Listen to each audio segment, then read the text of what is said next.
Hello, everybody, and welcome back to another edition of Squid Junction. This right here, we have Squid Junction number 64, hosted here on Dapple Productions. Starting off with a set between Nocturne and Thanatos, I believe. I am Squidoku, and with me is Peachy.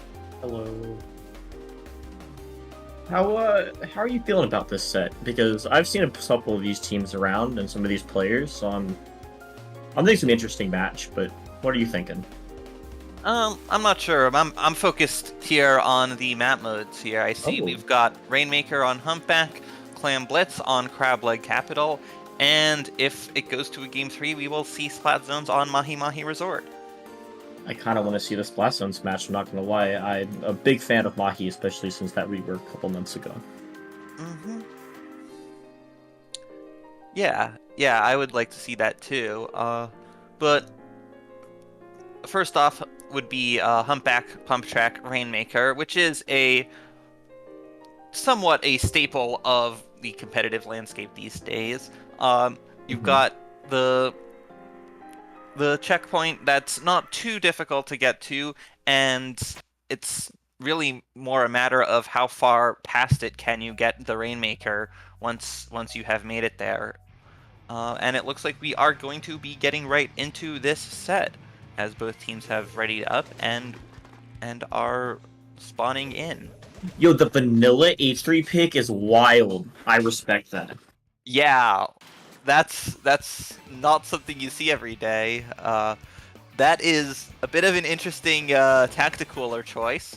Whereas on Thanatos, they have gone for a more typical Tri-Slosher Nouveau. They've already got a Crab Tank out here on the side of Nocturne, and they've gotten 2 down now, so this will give them a shot 3 down there, and they've already taken the Rainmaker all the way to that first checkpoint, and 30 seconds in, they have broken through that checkpoint, and they've gotten 3 more down! What is going on here?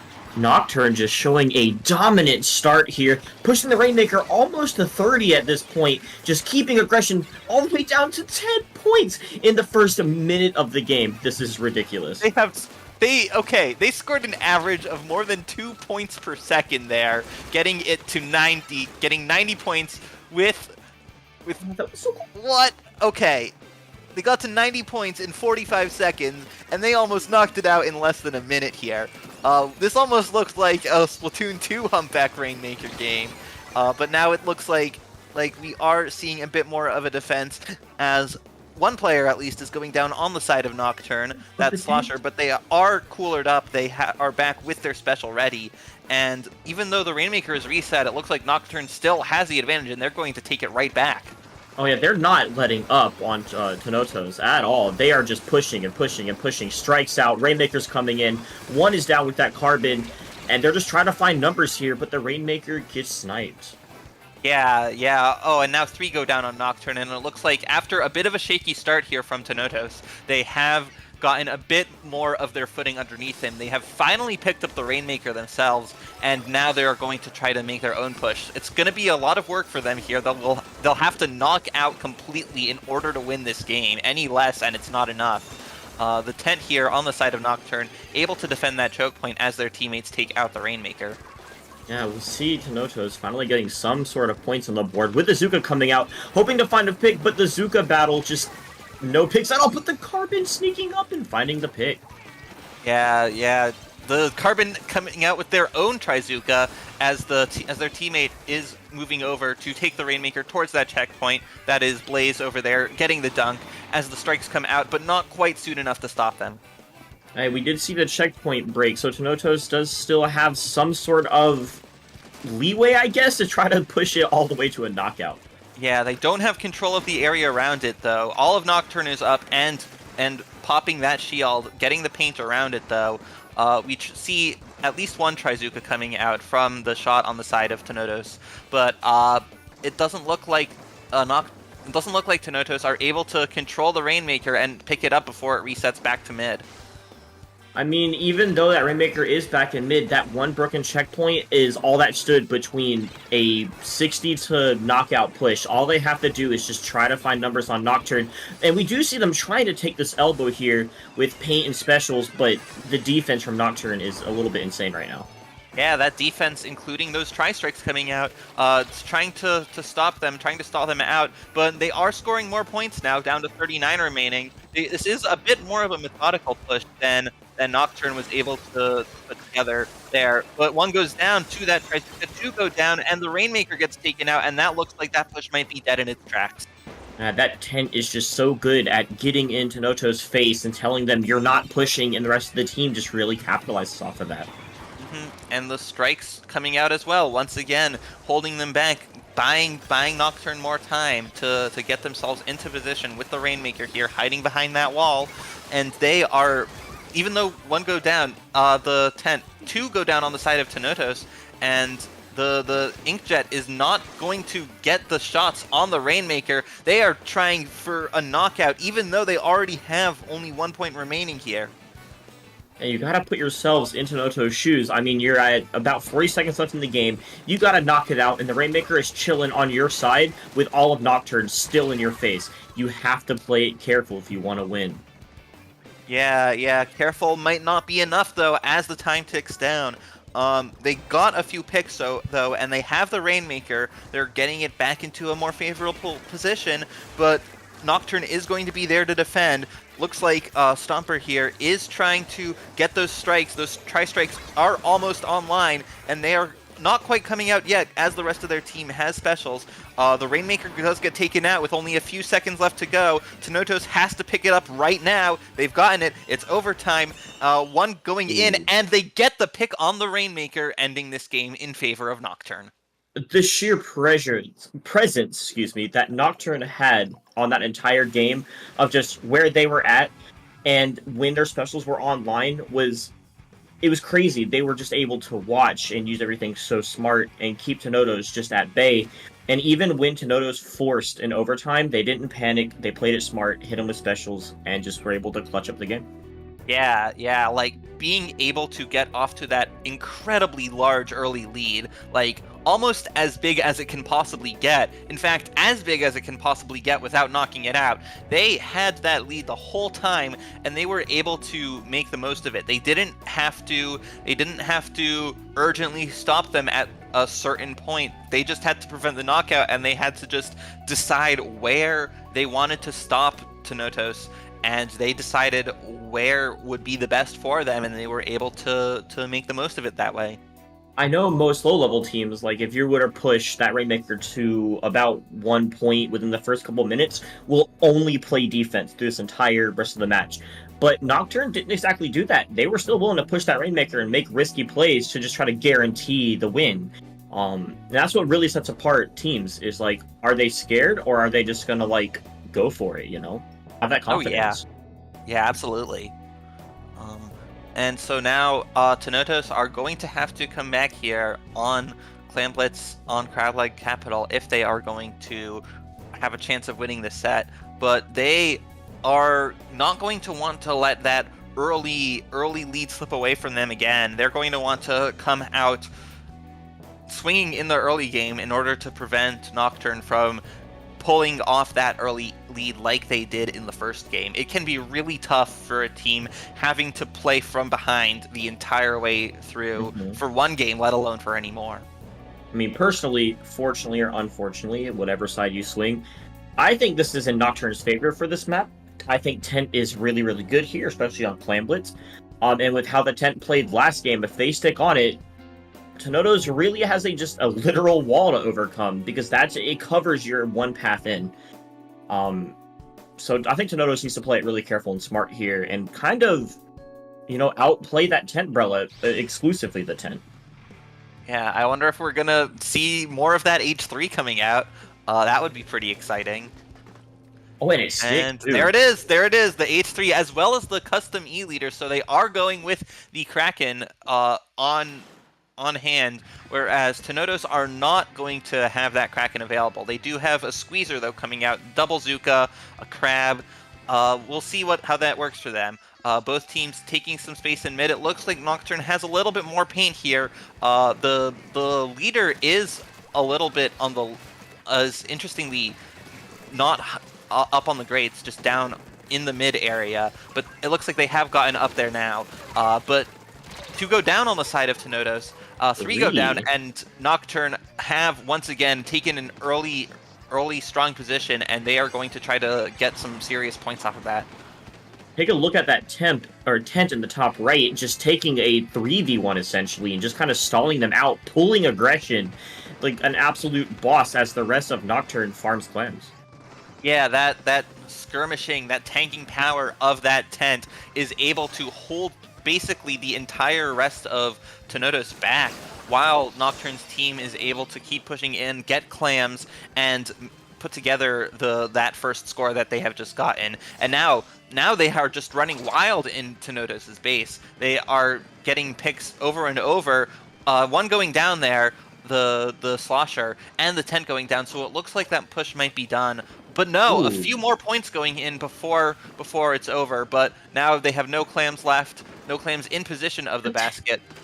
The tent is not done. That tent just, even if, like, one moment they die, they come back swinging with an instant one-hit KO. That and is just going in there. Incredible. Yeah, like, even as we were saying, even as I was saying that push is just about to end, here comes the tent getting 3 picks there with the rest of the team. And Tenodos are not in a very good position. Even though that initial push was over, Nocturne are in position to score yet again. And although this time they do go 3 down for it, they keep scoring, and they have gone through all of the penalty points they accumulated as well. Yeah, and they're just holding Tenodos back as they try to make a push, but shove them all the way back on their side of the map again, with the leader putting some pressure on the right stack.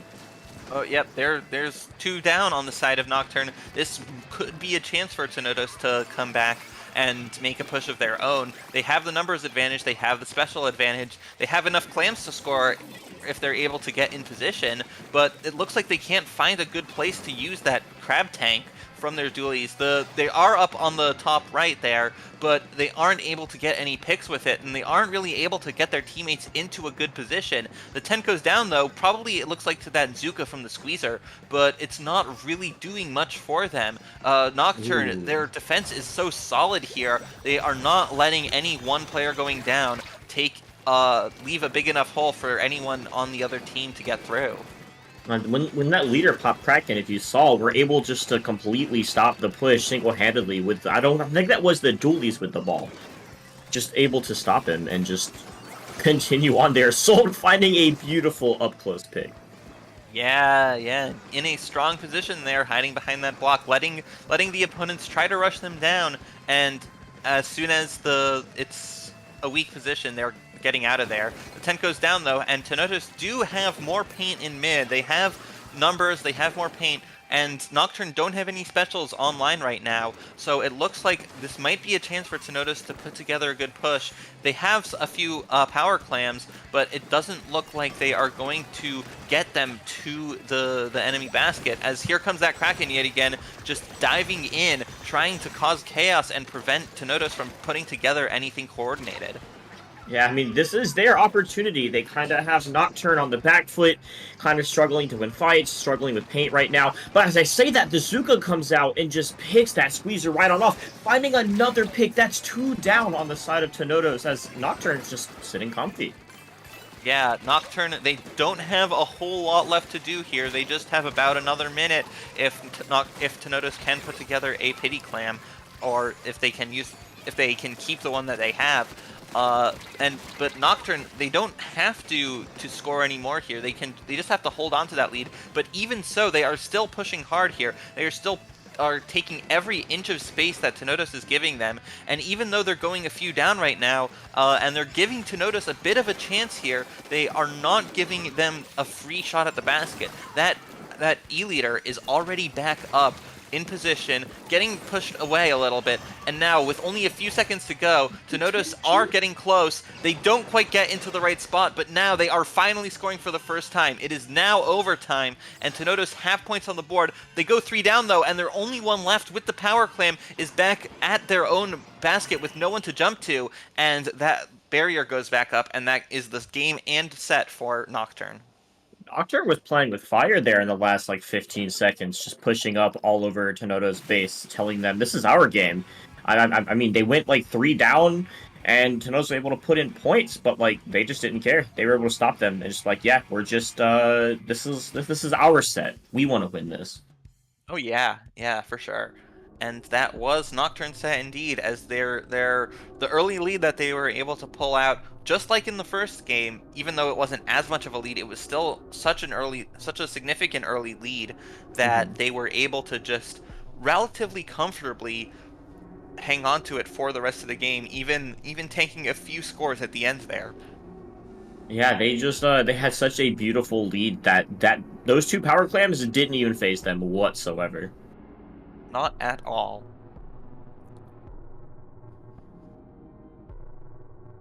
I mean, yeah, if that was like just the first set and we're just getting started, I'm really excited to see what's coming next. Yeah, yeah. I wonder if we are going to see any more uh, unusual weapon picks like that H3 nozzle nose there. Not the most common tacticooler option you see these days. Um, I mean, I dig it. I mean, you don't yeah. ever Oh, get me to see too. anything cool anymore. Everyone's like, oh, let's play meta. Man, but what about the coolness factor? So let's take a look at the bracket here. We see that, I don't know if that's a symbol, That but looks like some kind of emoji.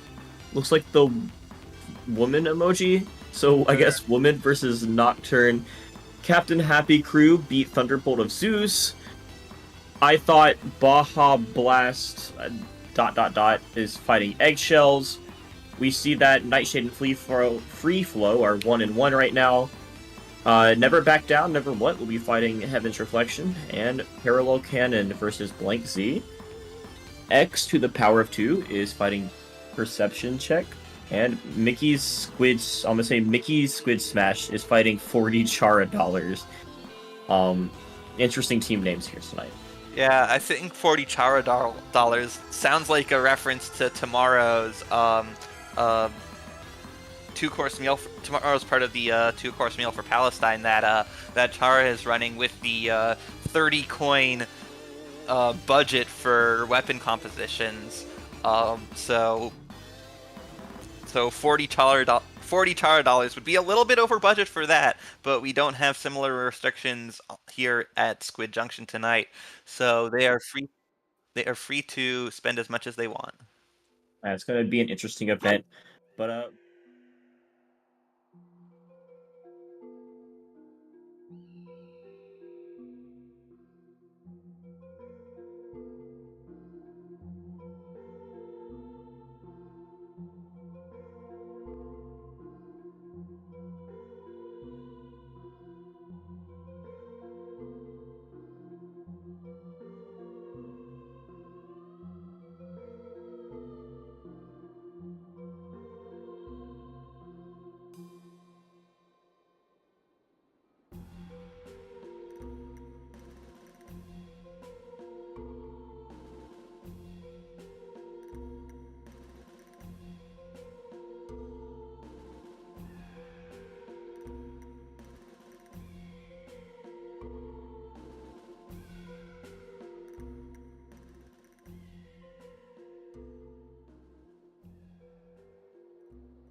Hello, everybody, and we are back with Squid Junction. I am joined here again by Squidoku. Um, Hello, and with me is Peachy once again. Uh, Hello. and up next, we have a set between Just Adapt TBH and Captain Happy Crew. I mean, just get good, you know? Just gotta adapt to be better. Yeah, Just Adapt TBH. Is the meta not in your favor? Is the meta not a playstyle you like? Just Adapt Yeah, TBH. skill issue, man. Just be better than the opposing team. That's what my friend says, you know? Like, you're fighting a 1v4, just win. You know, just Yeah, do it. You know, yeah, Just Adapt TBH. I mean, how can you adapt when this map list, it's not bad, but it's not my first choice for a best of three, especially with Mako Towers starting? Well, if you don't like these maps, just adapt TBH. You're right, my bad. Skill issue on my part. Yeah. Well, we will see Mako Tower Control, then Undertow Rainmaker, another modern classic of Splatoon 3, and then Robo Ramen Clam Blitz. I was actually just doing my X-Rank placement games on Robo Ramen Clams earlier this evening. I don't understand X-ray placements, right? I placed like 2300 off the Rift last season on Clan Blitz. I went 5-0, and I went 5-0 again like 2 days ago, and I got 1900, and I fought about the same level of opponent. So I really don't know what's with the counts. Yeah, like the other day I was doing my zones and my Rainmaker placements, and I went 3-2 in both of those, except in Rainmaker I just happened to be up against top 500 players. This isn't T-Tech, by the way, so it's not like Takaroka top 500. But I was up against top 500 players, and like even with the same record, it was a difference of like in the 1700s versus in the 2100s, and It's so weird. it's Like, just who you happen to be matched up against, and that's it's so strange. I mean, I don't get it. Like last season when I was calcing, right? I got 10 Tech top 500s because why not? And that's for Takaroka this time to get the other badges. And I fight Takaroka top 500s and get a lower score, even though I had the same win record and got gold badges. But I don't know. I should have just adapted TBH, you know. Yeah, just adapt TVH to Takaroka. I'm gonna pull a Putz 12 and call Nintendo and tell them that their matchmaking is kind of bad sometimes. Yeah, it's a mystery. Hidden MMR is a mystery. Yeah, that's one thing I don't understand about Splatoon, but I mean, it's a part of the game, and you gotta love it, because it's Splatoon 3, the best game ever made. Hey, yeah, 2022 multiplayer game of the year right here. I don't understand that. We roll, I guess. But we're gonna Yeah, get into it. Tower Mako Mart. Okay, straight from the head, just adapt TBH is an ominous and what was it pickup? Forgotten. I remember seeing Forgotten around. I mean, I think both of these teams are gonna be pretty even. I'm gonna put that out there. I think it'll be pretty even.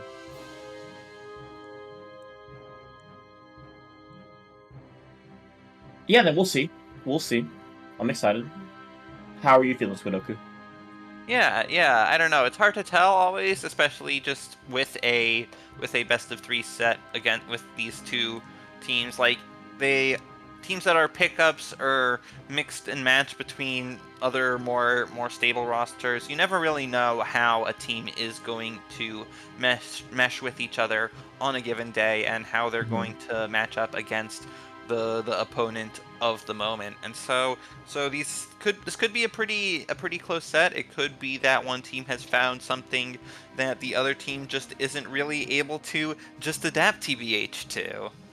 I mean, if they're going by their name, they should be able to win, because theoretically, Captain Happy Crew technically has a little bit of like a division/skill advantage. But I mean, that's not everything. And if they just adapt, you know, they're just kind of better. They just win, you know. Yeah. Well, there's nothing left to say really. So all that's left to do is to see how these teams duke it out. And we have Another another H3? H3 nozzle nose. Oh wow, And a that's vanilla dynamo roll? okay. I mean, I can. Okay. some more uncommon picks for cooler tactical weapons. We've got that H3. I really wonder what these teams are seeing in the H3 because like obviously it's not a very common pick. It's got the slow fire rate, a lot of downtime, and the point sensor is not a damage dealing sub at all. But even with that H3, Captain Happy Crew are taking the early advantage. They've taken out the V Junior on the side of just Adapt TBH, and but now the tide might be turning as 3 go down on the side of Captain Happy Crew, and just Adapt TBH have the numbers advantage, and they have their own Sorella tent with their Trizuka ready to go, and they have control of the tower, as well as a bubble ready from the Junior, and a whale from the brush ready to go. Yeah, we see just Adapt trying to just capitalize on every little fight. Bubble coming out right on this checkpoint. Should be able to cap it, taking lead, and just, like, you know, keeping pain up, keeping the pressure. Hopefully isolating out the Splash-O-Matic over here. Flanking the pick, too. Yep, the Neo Splash does go down, and just Adapt TBH have taken the lead, though. Here's the Ink Vac, though, coming out from that Splatter Scope, and Captain Happy Crew are able to take the tower back here. They go 2 down, though, but they have stopped just Adapt TBH for the moment. I still can't get over the Dynamo and H3 pick, and the Dynamo's putting in the work right now as well. Like, just kind of, you know, getting those assists, fighting the pigs, getting underneath this ledge, putting out some pressure. Yeah, the Dynamo is able to get those coolers, and I believe, is that the sprinkler from them that we have there? Yeah, so the sprinkler is able to get paint for those coolers, but the pick from the splatter scope, and then the Vac trying to stall out the enemies on that plat there, but that's not quite enough as the Junior puts that bubble up on the stack there and allows them to get past the checkpoint without needing to put the bubble on the tower. The brush with the sneak behind Triple, and the 10's guarding this tower, just trying to take this checkpoint. The 10 points remaining. We still have 2 minutes, 30 seconds left in this game. Yeah, but we might not if just Adapt TBH can take it all the way to the end like that. They just adapted. They got better. Like, they were kind of struggling a little bit at first, and then, I mean, they adapted. Yeah, they were able to chain their specials together and sneak up in places where Captain Happy Crew weren't looking for them, especially Mox on that brush, getting a double there, popping out of nowhere.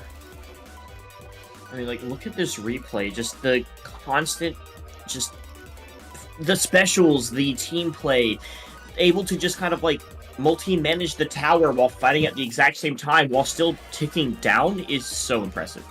Yeah, absolutely. Yeah, the Splash not able to get that pick from behind, and even that pick from the Splatter Scope here and the Vac, they were kind of in a sea of purple paint, though, and even though they were able to get that pick with the Vac, that wasn't enough to stall the tower permanently. I saw that bubble coming out from the Junior, placed perfectly on the corner of the stack, so that even though it wasn't on the tower, and thus it wasn't going to disappear faster than it otherwise would, that bubble was still able to protect the tower in that important position. I mean, I'm excited. I think a comp like that would cook really well on Undertow Rainmaker. I quite like this map. Personally, it's okay. But the tent on top of the brush is just gonna be so mean here if they play it right. Yeah, definitely. That tent would be able to work wonders here to protect these narrow passages for the Rainmaker to make its way through.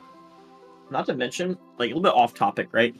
I love the meta right now. At the early game, like when Splatoon 3 first came out, it's like, oh, Tent's really bad, H3 is really bad. And now we have teams like these guys, and they're playing it and doing really well with it, and it kind of cooks, and I'm really digging it. It's really... Yeah.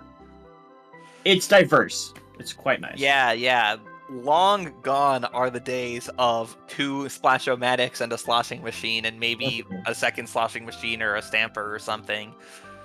Those days are well in the past, and honestly, I am very happy to see such wild diversity of weapon picks here, and we are going to see these teams go at it once again. Maybe they will pick the same weapons. Maybe there will be some changes. Oh, there is a vanilla Googadoolies and a gold Nautilus. That's interesting to see. I haven't really seen a lot of Gold Nautilus, maybe because of the splashdown, but I'm all here for it. Captain Happy Crew is starting something a little bit different. Yeah, they're changing up their comps. And just adapt, TBH, they are going with a vanilla tent to get that that ink vac to help them clear a path for the Rainmaker there. We see 2 going down on the side of just adapt, TBH here, and now they might have that vac coming out soon. The Zuka coming out and getting a pick on the splash, trying to get more done, trying to clear that path on the left side to get the Rainmaker up there. They have paint in their color. They have 2 more down on the side of Captain Happy Crew, and just Adapt TBH have taken an early lead here, gotten the Rainmaker to that checkpoint on the left side, and the splashdown isn't really able to get a whole lot done because the Nautilus has gone down with it. Honestly, with that push right there is what I was talking about. That tent is an absolute problem. Shielding in with the vac, skirmishing here. It's an issue, and Captain Happy Crew is trying to find a way to deal with it, but just Adapt TBH is just, they're adapting, they're getting better, they know what they want to do here, and they're playing it smart. Yeah, I'm not sure what Captain Happy Crew's answer to that tent umbrella is. Wait, maybe those strikes, maybe the whale to pierce through it, maybe I don't know what they have in terms of object damage, but whatever they have, it's not enough. 2 of them are going down again to those Zukas, 3 of them going down, and even though the Dynamo is down on just the Adapt TBH, that is not going to stall them for very long.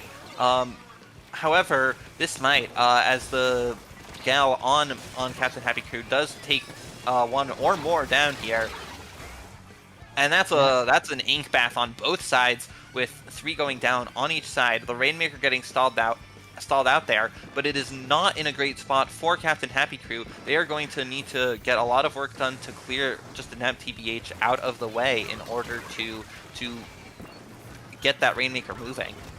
Not to mention, this brush is just constantly able to either find a positive number of picks or guarantee a trade every time they take a fight, which is putting Captain Happy Crew in kind of an interesting spot, because all they're able to do is just kind of skirmish without getting a whole lot of, like, gains out of it. Yeah, that comp kind of is a nightmare to deal with the brush able to evade enemies, evade the enemy fire, and waste their time, as the tent also able to just tank a bunch of damage and waste their time, where the Dynamo just putting in a lot of tip damage and the shot finishing the opponents off and just not giving Captain Happy Crew any kind of opening in that comp there. Yeah, not at all. They never have numbers to try to push here, which is really important on this map mode, especially when that first checkpoint is already broken and they have about 2 minutes left. Yeah, it's going to be a bit of an issue if they don't move fast. And not only that, Captain Happy Crew aren't running a Tacticooler on this game. They don't have a Tacticooler. No, they don't, do they? No. That's going to make things tough for them. Like, they have the higher firepower in their specials, with the Splashdown, Strikes, Whale, and Booyah Bomb, but it's not really been able to work that well for them so far now. They aren't really able to get the picks, like those skirmishing power on just Adapt TBH. Although, at this point, I saw 3 down for a moment, and Captain Happy Crew are able to take the Rainmaker a little further, so now they have gotten it to the checkpoint, and now it is a very close game all of a sudden. Captain Happy Crew might be able to turn this around here if they get a little bit further. There they go, they take the lead with that splashdown there, and they've gotten to 37 remaining there. The tent got stuck, it looks like, on that block, and the Whale popping the bubble, that's going to allow them to get even further as they keep chaining those picks that they get. They're staggering just Adapt TBH, and they're not letting up here. They are getting the Rainmaker all the way to 22 remaining, and now just Adapt TBH do not have a lot of time to get it all the way back to the other side to try to outscore them. Yeah, Captain Happy Crew, in a matter of just seconds, put just Adapt in a little bit of a pickle. It's not unwinnable, but with 30 seconds left on the clock, just Adapt TBH really has to find these numbers and find a way in that's fast, but they're 2 down again. And just constantly have Captain Happy Crew are the ones just adapting now. Yeah, they are in the driver's seat here to go down on the side of just adapt TBH, and this is really showing that you don't necessarily need a Tacticooler to win here. Just adapt TBH, they have picked up the Rainmaker, and they're going to need to take out their opponents, but one goes down on the side of just adapt TBH, that's the brush. Here we see Moo sharking with the Gal and able to come out just at the right spot to take out the Rainmaker and end that game. Yeah, able to just really come in clutch with those picks. They finally found a time where they could keep a positive or net positive players take that space. And the lasers on the Rainmaker shield was just really smart in that play because they're able to like fight while having the Rainmaker pop, getting the pick with the Rainmaker pop, and just running it down about 22 points. Yeah, that was looks like the splashdown there. That was what enabled Captain Happy Crew to stop that first push. The splashdown and the additional firepower. It looked like just Adapt TPH might have been a little bit more timid with the Rainmaker than they really needed to be. They probably expected that they were just going to get more points, but they never really got another chance. Even though Captain Happy Crew didn't have a Tacticooler in that game, they had enough firepower that while they were able to stay 3 up, every single one of them was able to provide that additional boost from their special weapons and from the rest of their kits that they needed there to take the lead. And yeah, here we see them taking the lead, and that was the decisive moment that turned the tides in favor of Captain Happy Crew. Honestly, if they can steamroll like that, then Robo Ramen is their map. Because that map can steamroll really fast when you're just not paying attention. Yeah, for sure. On Clan Blitz, though, it might be a little bit less so on Clan Blitz because Clan Blitz is just a bit less of a steamrolling game mode usually. Like Mhm. you can get from 100 remaining down to like 40 remaining in the blink of an eye, but once the clans run out, it takes a lot longer to keep that push going. I mean, on this map, right?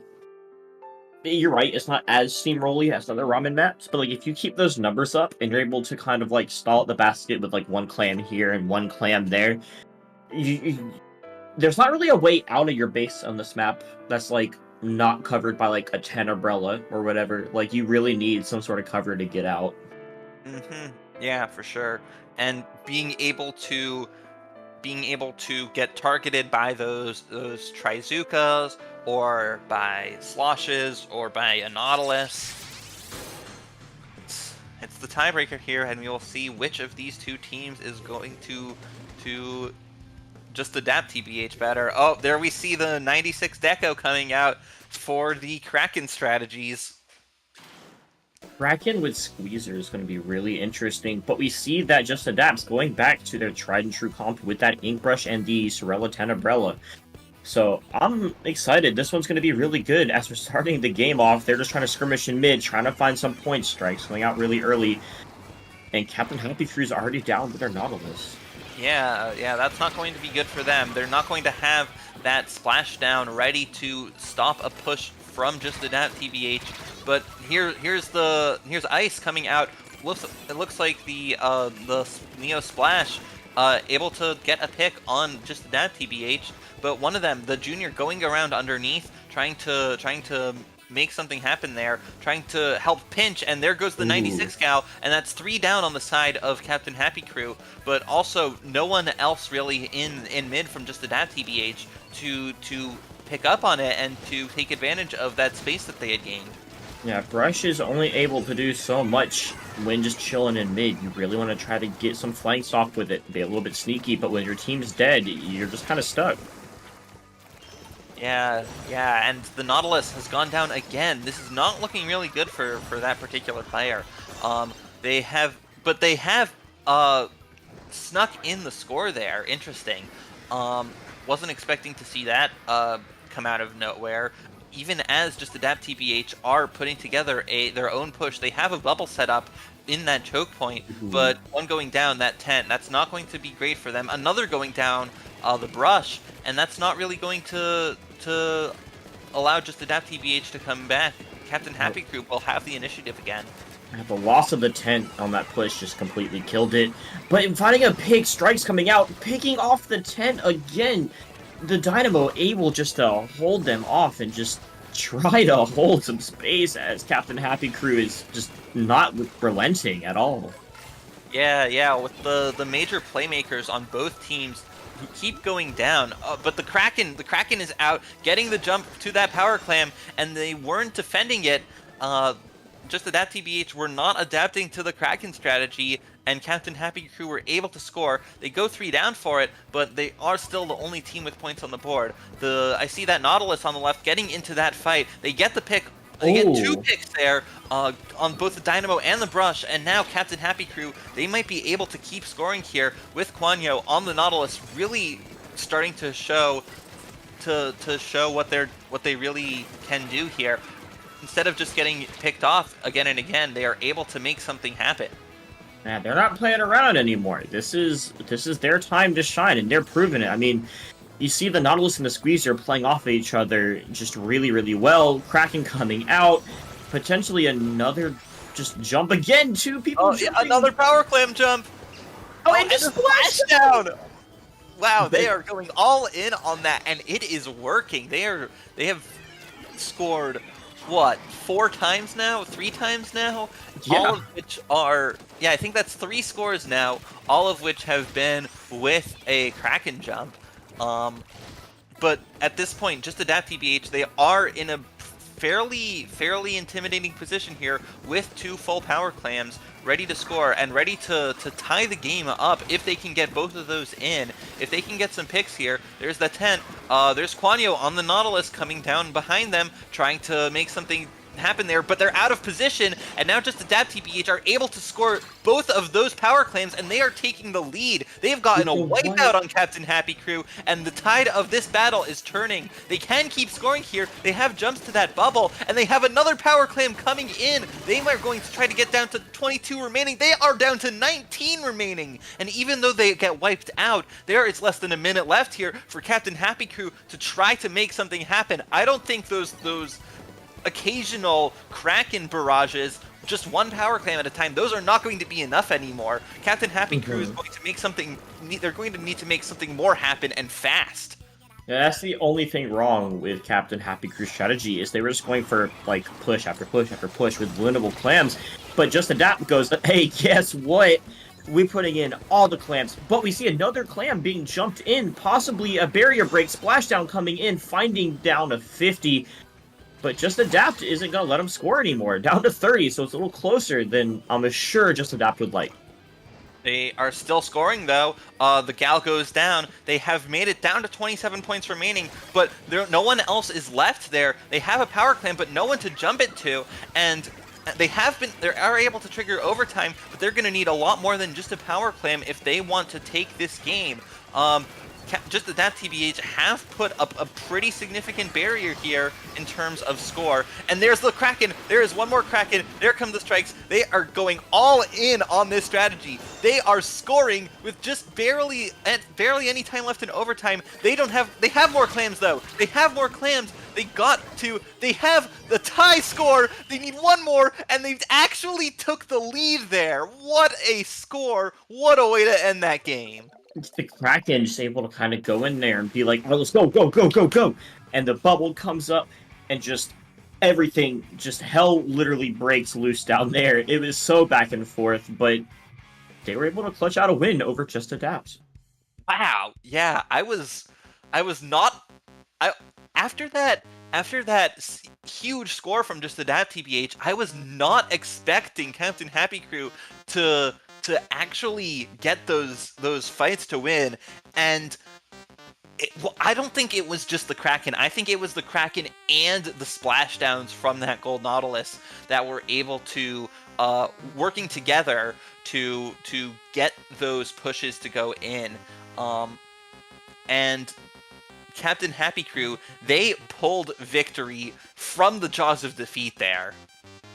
Yeah, it wasn't looking good for them, like, halfway through that game, but I mean... 15 seconds left, like, they had... Their time was running out, the basket was closing. They finally scored again in overtime. They had gone 2 down, and like they were scrambling to score, and just one last jump in from the Nautilus, from Kwanyo, was enough to take that game in a comeback win over just a tap TBH. I mean, this is Squid Junction. You know, they're here to win, and they're showing it. Wow. Wow. Take a look at these standings. Looks like the woman emoji has moved on again over Nocturne. Yeah. We found out specifically that is a woman getting a massage emoji. I love it. I absolutely love it.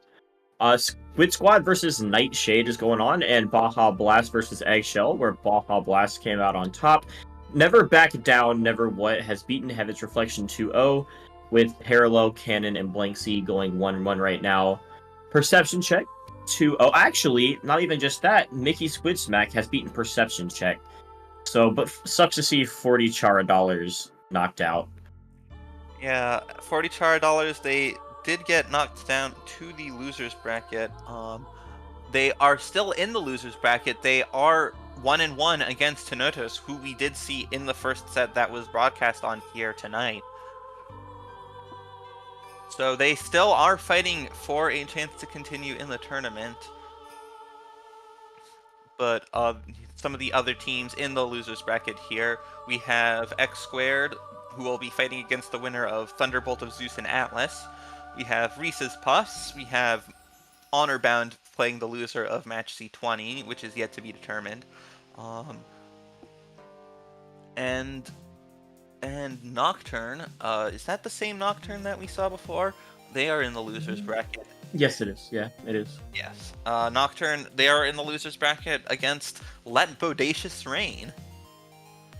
I don't know. I think there's some strong contenders in losers right now that I think we could see one of them rise up and just completely win this entire tournament because there's some strong teams down there. Yeah, absolutely. All right. Well, we will be back shortly for round 3. Mm-hmm.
Ooh!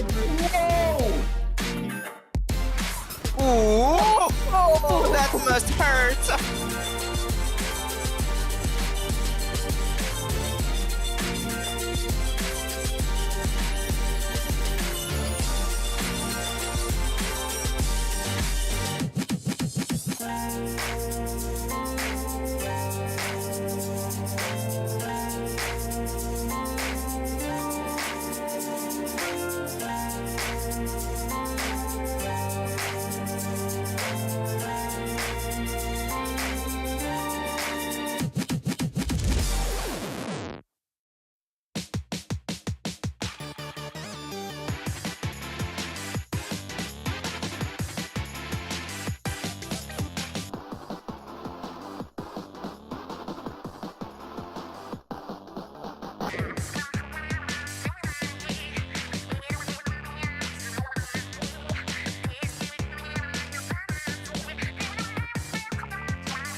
Splatoon Stronghold, a stronghold for competitive Splatoon, providing resources to long-timers and newcomers alike.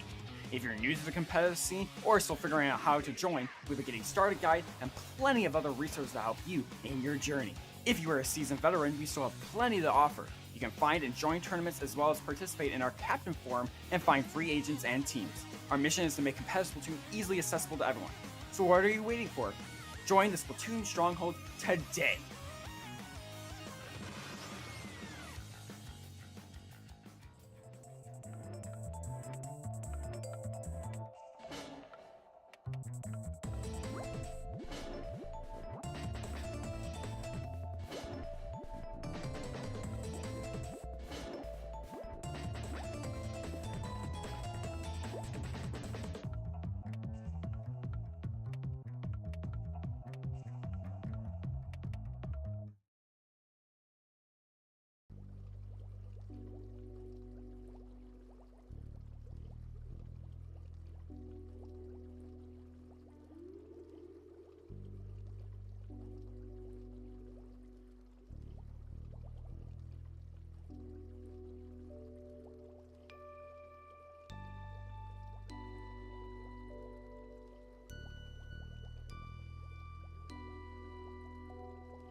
Hello, everybody, and welcome back to tonight's broadcast of Squid Junction 64. Up next, we will be seeing the round 3 match between I Thought Blahi Blast Was a Drink and Squid Squad. Squid Squad is a pickup with potato on it, and I Thought Blahi Blast Was a Drink. I believe that is another pickup. Correct me if I'm wrong here. I think you're right. Yes. Yeah, both of these are pickups, and we will seeing them face off against one another on the 3 map modes that you see on your screen right now.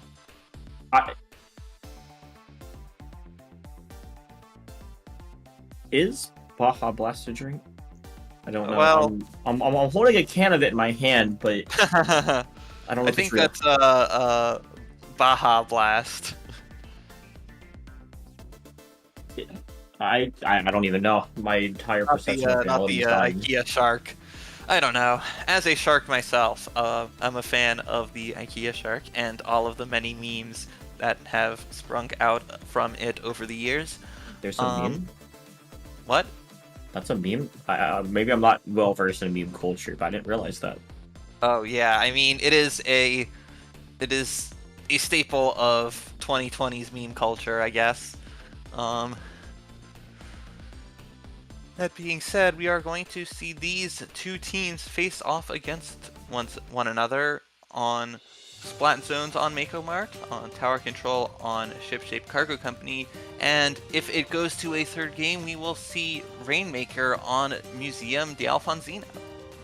I actually quite like these maps. I think all of these, like especially modes on these maps, kind of spawn some really interesting interactions with not only team comps, but like the skirmishes that we'll see across the map. Especially like with Mako Mart on Zones. It's just one of those maps that like if you control one side, you kind of win the game. So it kind of sparks some interesting ways on how do we retake this side of the map so we can kind of sweep through zone. So I think it's going to be really interesting, especially with the players on these teams. They're going to be really good. But looks like we have a little bit of a issue here on readying up. Looks like they put our spec on the team. So shout out to our streamer here. We're going to see them play. Well, either we're going to see our beloved streamer here play, or we are going to see the match get reset very quickly, and then the actual teams get put on. But what I am really wondering is, are we going to see another vanilla H3 nozzle nose like we have seen in both of the first 2 sets of tonight? I mean, 3 for 3. We got to see it. And both teams that had it, I think, won, didn't they? They won their sets. Yeah, I think so. There's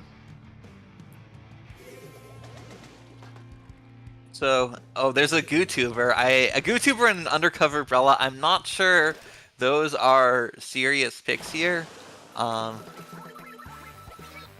Yeah. It looks like the battle has ended, but can you imagine if we did see a GooTuber and a vanilla Undercover Umbrella in this first game? That would be something. They would have my heart so fast.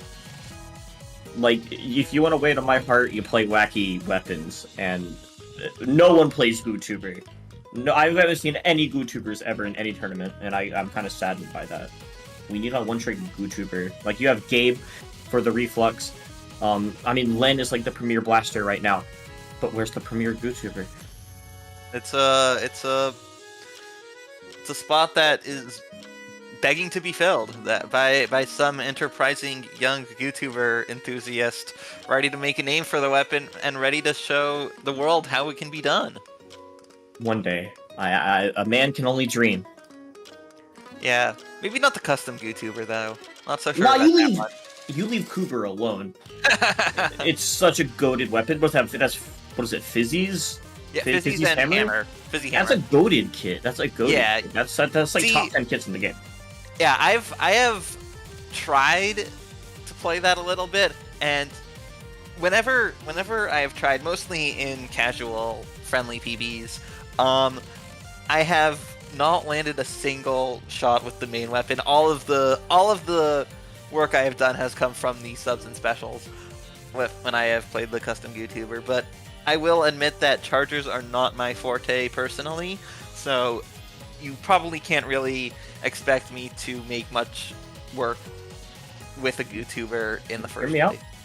Just adapt, TBH. Just adapt. Be better. Well, I would just adapt TBH, but there's really no just adapt TBH to crack and cheese at this point, as we saw in our last set with Captain Happy Crew making that incredible comeback. And now we see a blaster on both sides. Interesting. Just Oh. a vanilla blaster on both sides. We see the Interesting. Stamper Nouveau coming out from the Blahai Blast, and we see the Ink Brush coming out from Squid Squad. Yeah, I like both of these team comps. They're just really interesting, and we see these blasters just kind of fighting each other. Find the skirmish, crabs coming out, coolers coming out on both teams. It's kind of insane right now in mid. Yep, Squid Squad getting more paint on the zone at first, but that's only enough for 3 ticks of objective, and 3 go down on the side of Blahai Blast, but they still get the zone, and that pencil is able to keep the zone for a little bit longer all by themselves. But now Squid Squad have taken the zone back, and they have taken the lead again. 3 going down again. That pencil, seeing all of their teammates go down twice in a row, that's going to be tough. They're going to have a lot of work to do here. Not to mention, it's to that blaster. That blaster is just in there, putting in the work, man. You see that? Just fighting a crab, like, not scared, finds the trade on him, too. I'm in love with this blaster on Squid Squad. Yeah, but now it is Squid Squad's turn to be down 3 players, except for their cooler supplier.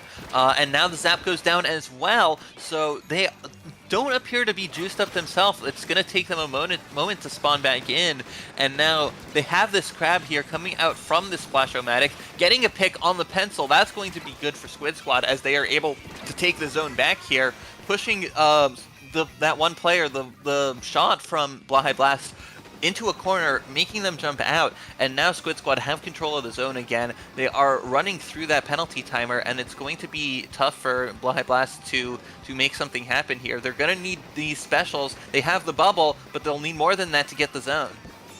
Yeah, I mean, we do see Baja Blast coming back in here, capping the zone, but Tickle Butt, the brush, trying to find some picks, but goes down instead, and we see the penalty finally getting removed. So this is Baja Blast's chance to try to do something. Oh yeah, it looked like that Neo Stamper was trying to get the crab, and may have done so, in fact. But now Hornet there poking with the shot, poking underneath. Blahai Blast have turned this around in what seems like no time at all. They have already taken the lead here. Squid Squad are going to have to make something happen fast here. They can't keep going down like 2 at a time like this. That crab isn't really able to do much with the Stamper lurking underneath. They jumped out, but most of their work is done now. 1 going down on the side of Squid Squad, 2 going down, the brush and the blaster, and having the paint in the zone. Blahai Blast are taking this game 1. Yeah, Squid Squad had such a strong opening, but Baja Blast able to just kind of adapt to their play and play it a lot smart and chip their penalty down little by little, won them the game. I do believe that question mark is Potato. Maybe I'm tripping, but that looks like Potato's Inkling. Okay, yeah, it is Potato's, not confirmation. That's just a strong roster of players too, and Squid Squad's putting up the fight of a lifetime, especially with Raw the Blaster. I mean, look at how they're able to find these picks and just play so confident around these like top level players, just showing them who's boss. Yeah, definitely. Players going down on all sides here. Here we see Squid Squad getting to 47 remaining. That's most of the points that they're going to score this game. Mm-hmm. Here we see them going 2 down, and that bubble coming out. The Blahai Blast getting Squid Squad to the last points that they would score in the game.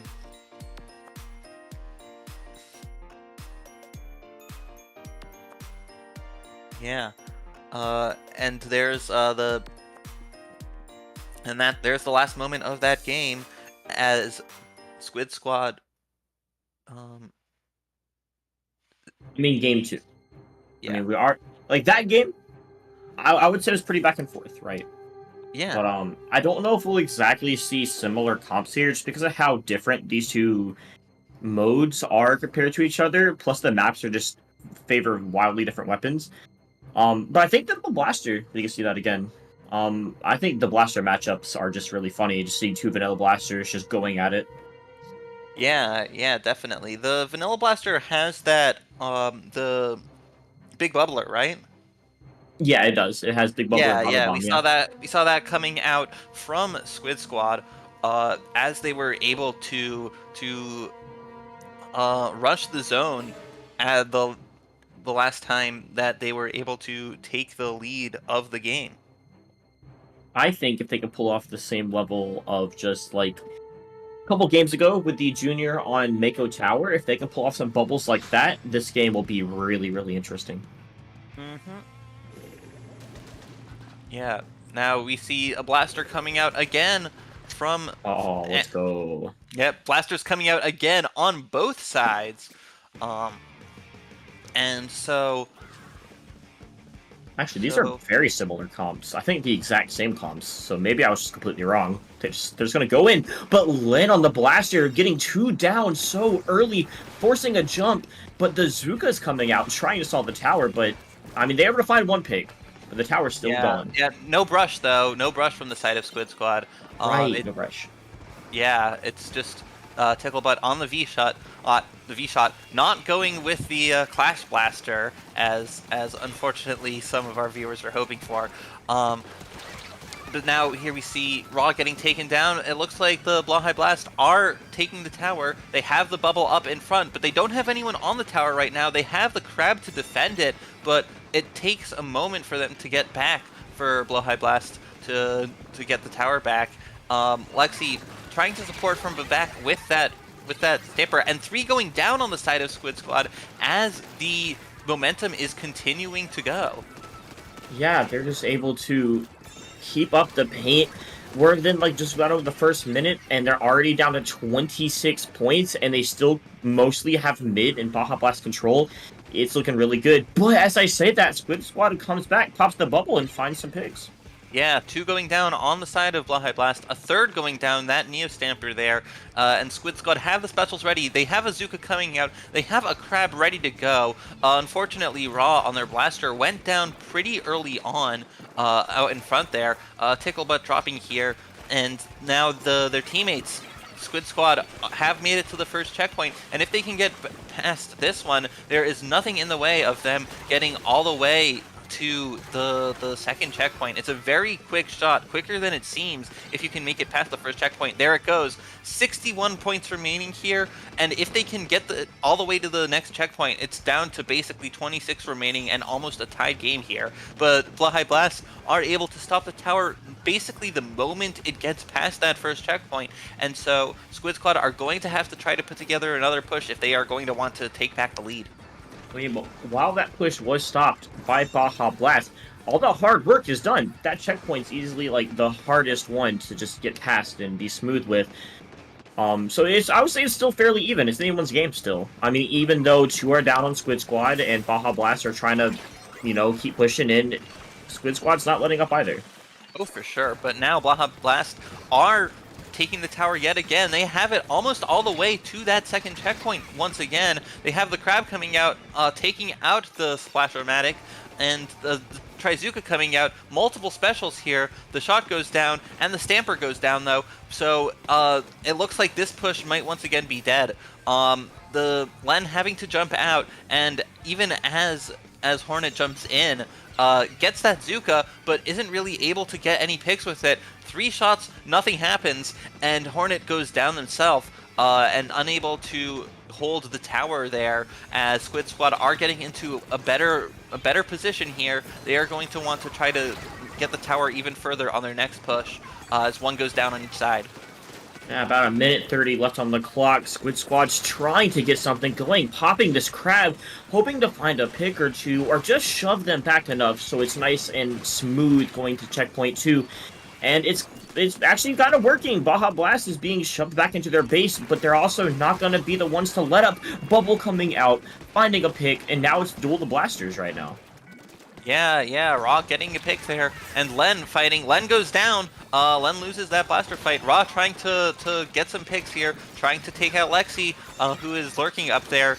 Squid Squad have the tower even more, but they're 3 down now, and so they might not be able to push it all the way to the second checkpoint to take the lead. Yeah, Baja Blast with that stunning defense, 35 to 26, about 40 seconds left. Squid Squad needs one good push, and this could be their game. It could, but the Zuka coming out, the specials coming out from Baja Blast. They have a bubbler ready to go. Raw coming out on the left side, trying to prevent them from doing it. Hornet goes down. Raw has support there from that Splash-O-Matic. And now Squid Squad have taken the tower once again. The blaster on the side of Baja Blast goes down.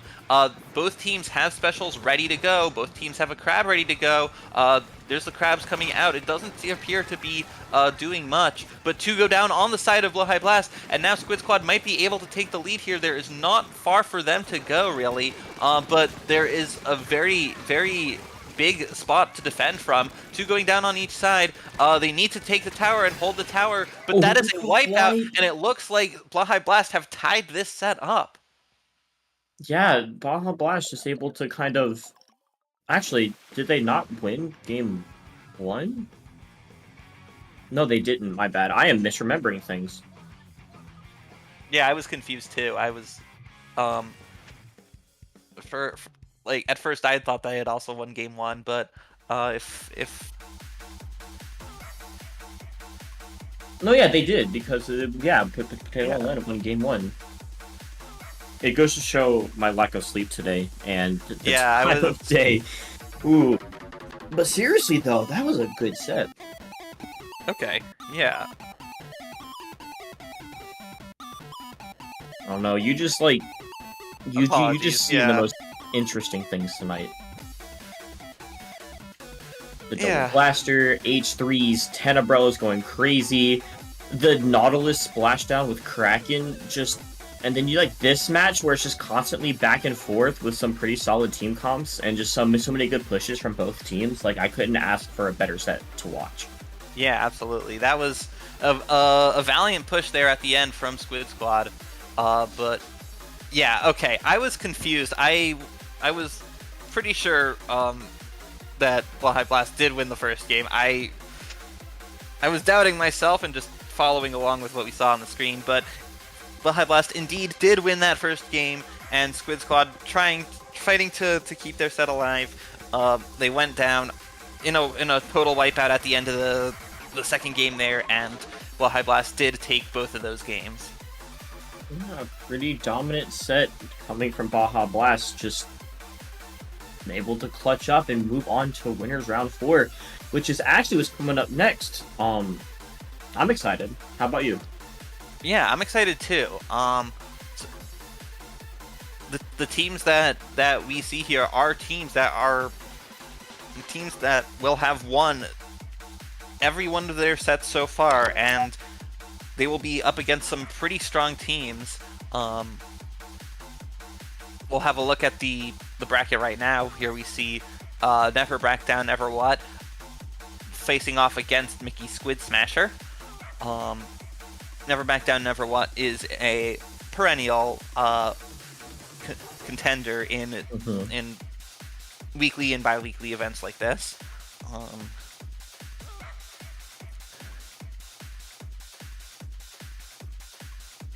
We're able to take a peek at the losers bracket and see what's going on down there, if that's all possible.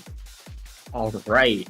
Now, this is interesting to me. I think all of these teams are just so interesting. Like, we see Chara Dollars actually winning against Tenotos, which we saw in round 1 of the stream, versus Atlas, and whoever wins that gets to fight Squid Squad, which we also just saw, which is going to be a really, really good match. Parallel Cannon versus Forest Fire. Whoever wins that fights Captain Happy Crew. Nightshade versus Eggshells, fighting Perception Check. And right now, just Adapt, CBH, and Nocturne, which we've had a chance to stream both of these guys, are 1-1. I'm gonna ask you, Squidoku, who do you want to win that set of Just Adapt versus Nocturne? I don't like to play favorites on here, but I do think that if there's a clams game, I think just Adapt TBH will be looking for vindication for their choice not to go with the crack and cheese, and they are going to want to take a W in a clams game without resorting to that, without having to deal with a barrage of opposing krakens and splashdowns especially coming in together. But it looks like we are going to be seeing clams twice in this best of 5 set here. We have gotten to the point in Squid Junction where there are 7 map modes on the table. Each team strikes 1, leaving a best of 5. Yeah, this is when things get serious. You know, you have a little bit of like wiggle room if you make a mistake, whatever. And this is interesting. I mean, double clam, double zones, and tower is interesting. So theoretically, is that Mako? No, that's Museum twice. We got double Museum Clam? Hang on. Museum clams twice? Is that right? If it is. Scorch. Game 1 is on Scorch Gorge, not Museum. I mean... Oh yeah. So Game 1 is Scorch and Game 2 is Barnacle. I mean, I'm down either way. I like Scorch Clams. That's just me. I'm a little Yeah. bit weird and cringe for that opinion. People like to tell me, but I like it. I think it's fun. Yeah, there was the 7 map modes presented for this round included 1 Rainmaker game, and that one was struck, as well as one of the 2 tower controls. So we will be for sure seeing 2 games of Clam Blitz in this set. Interesting to knock out the Rainmaker and leave 2 clams. I know most teams, clams isn't their first choice, but here it is, right in front of you. I mean, I'm Yeah. always down for Clam Blitz. Oh yeah, me too. I personally played in the All for One Clam Blitz tournament that happened last night, organized by the Shoal Div 5 Cap. And that was a pretty fun tournament. People afterwards were complaining about Krakens, but I personally, in like the 6 sets and the 17 games that I played in that tournament, did not see a single Kraken. Not like just that. There's ways to deal with it. I mean, Oh, yeah. 1, you rush down the Kraken before it spawns. 2, you rush down the teammates jumping. 3, you have strikes. It's not unbeatable. There is counterplay to it. This isn't Splatoon 1 with instant pop Krakens and instant pop bubblers. We are in a game that it's hard. It really is hard to counter it, but it is possible, so... Yeah, and the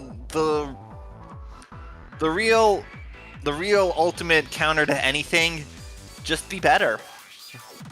Just adapt. Yeah, just play the game better, just win. Now, both of these teams are going to have some interesting times on these maps. I know Pika is, I believe, on Mickey Squid Smasher, so we may see Pika bring out the Blob Blobber. I would be cool to see that on Clam Blitz. Yeah. Yeah, is that Pika and Crimothy, formerly of Cherry Limeade? Yeah, it is. Yeah, so that'll be exciting to see. It would be nice to see the Blob Blobber coming out from Mickey Squid Smasher. Whereas the Never Back Down, Never What, they have quite a broad roster, and so who knows who's going to be playing, let alone what weapons that they're going to choose. I think they're going to run with a more standard comp. I mean, I would think Mickey might as well, but I want to see something weird. I like seeing the weird picks. Oh, me too. All right, here we go. Clam Blitz, Scorch Gorge, and let's see how it goes.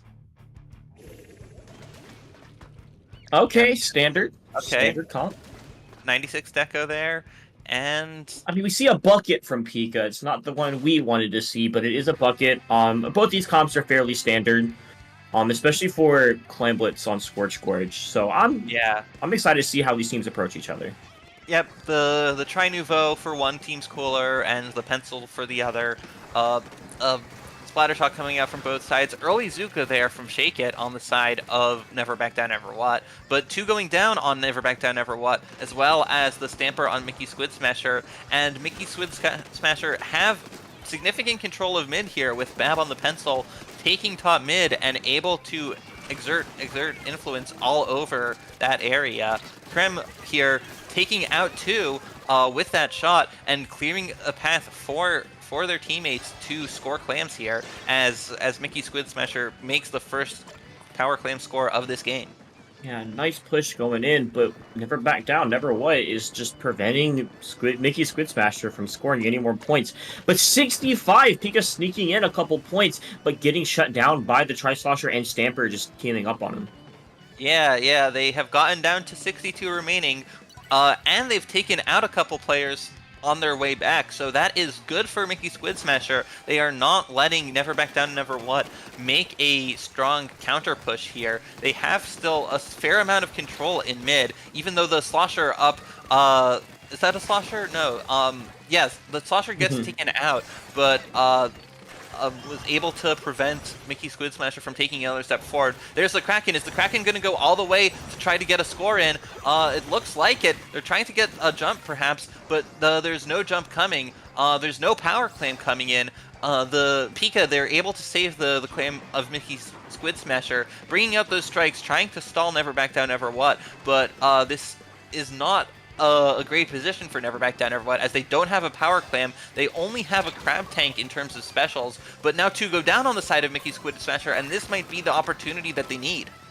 Yeah, but even if Mickey Squid Smasher does go down here, that cooler from the pencil is already out, letting them be a little more aggressive with their plays. And the crab, though, sitting mid, gonna be kind of shut down by Krim on the shot, just dueling it out, taking the trade. Yeah, getting the trade, but preventing that crab from getting any more done than absolutely necessary. But here we go. Never Back Down, Never What are able to take that moment, that lapse in defense for Mickey Squid Smasher to get a score in, a power clam and 2 more. That's not enough to take the lead here. They have a power clam right there. They're trying to score it, but that's a bit fast, a bit too desperate, and they're able to get stopped pretty quickly. The barrier goes back up. Never Back Down still has a lot of space in mid, and they are trying to get that power clam, get 2 power clams.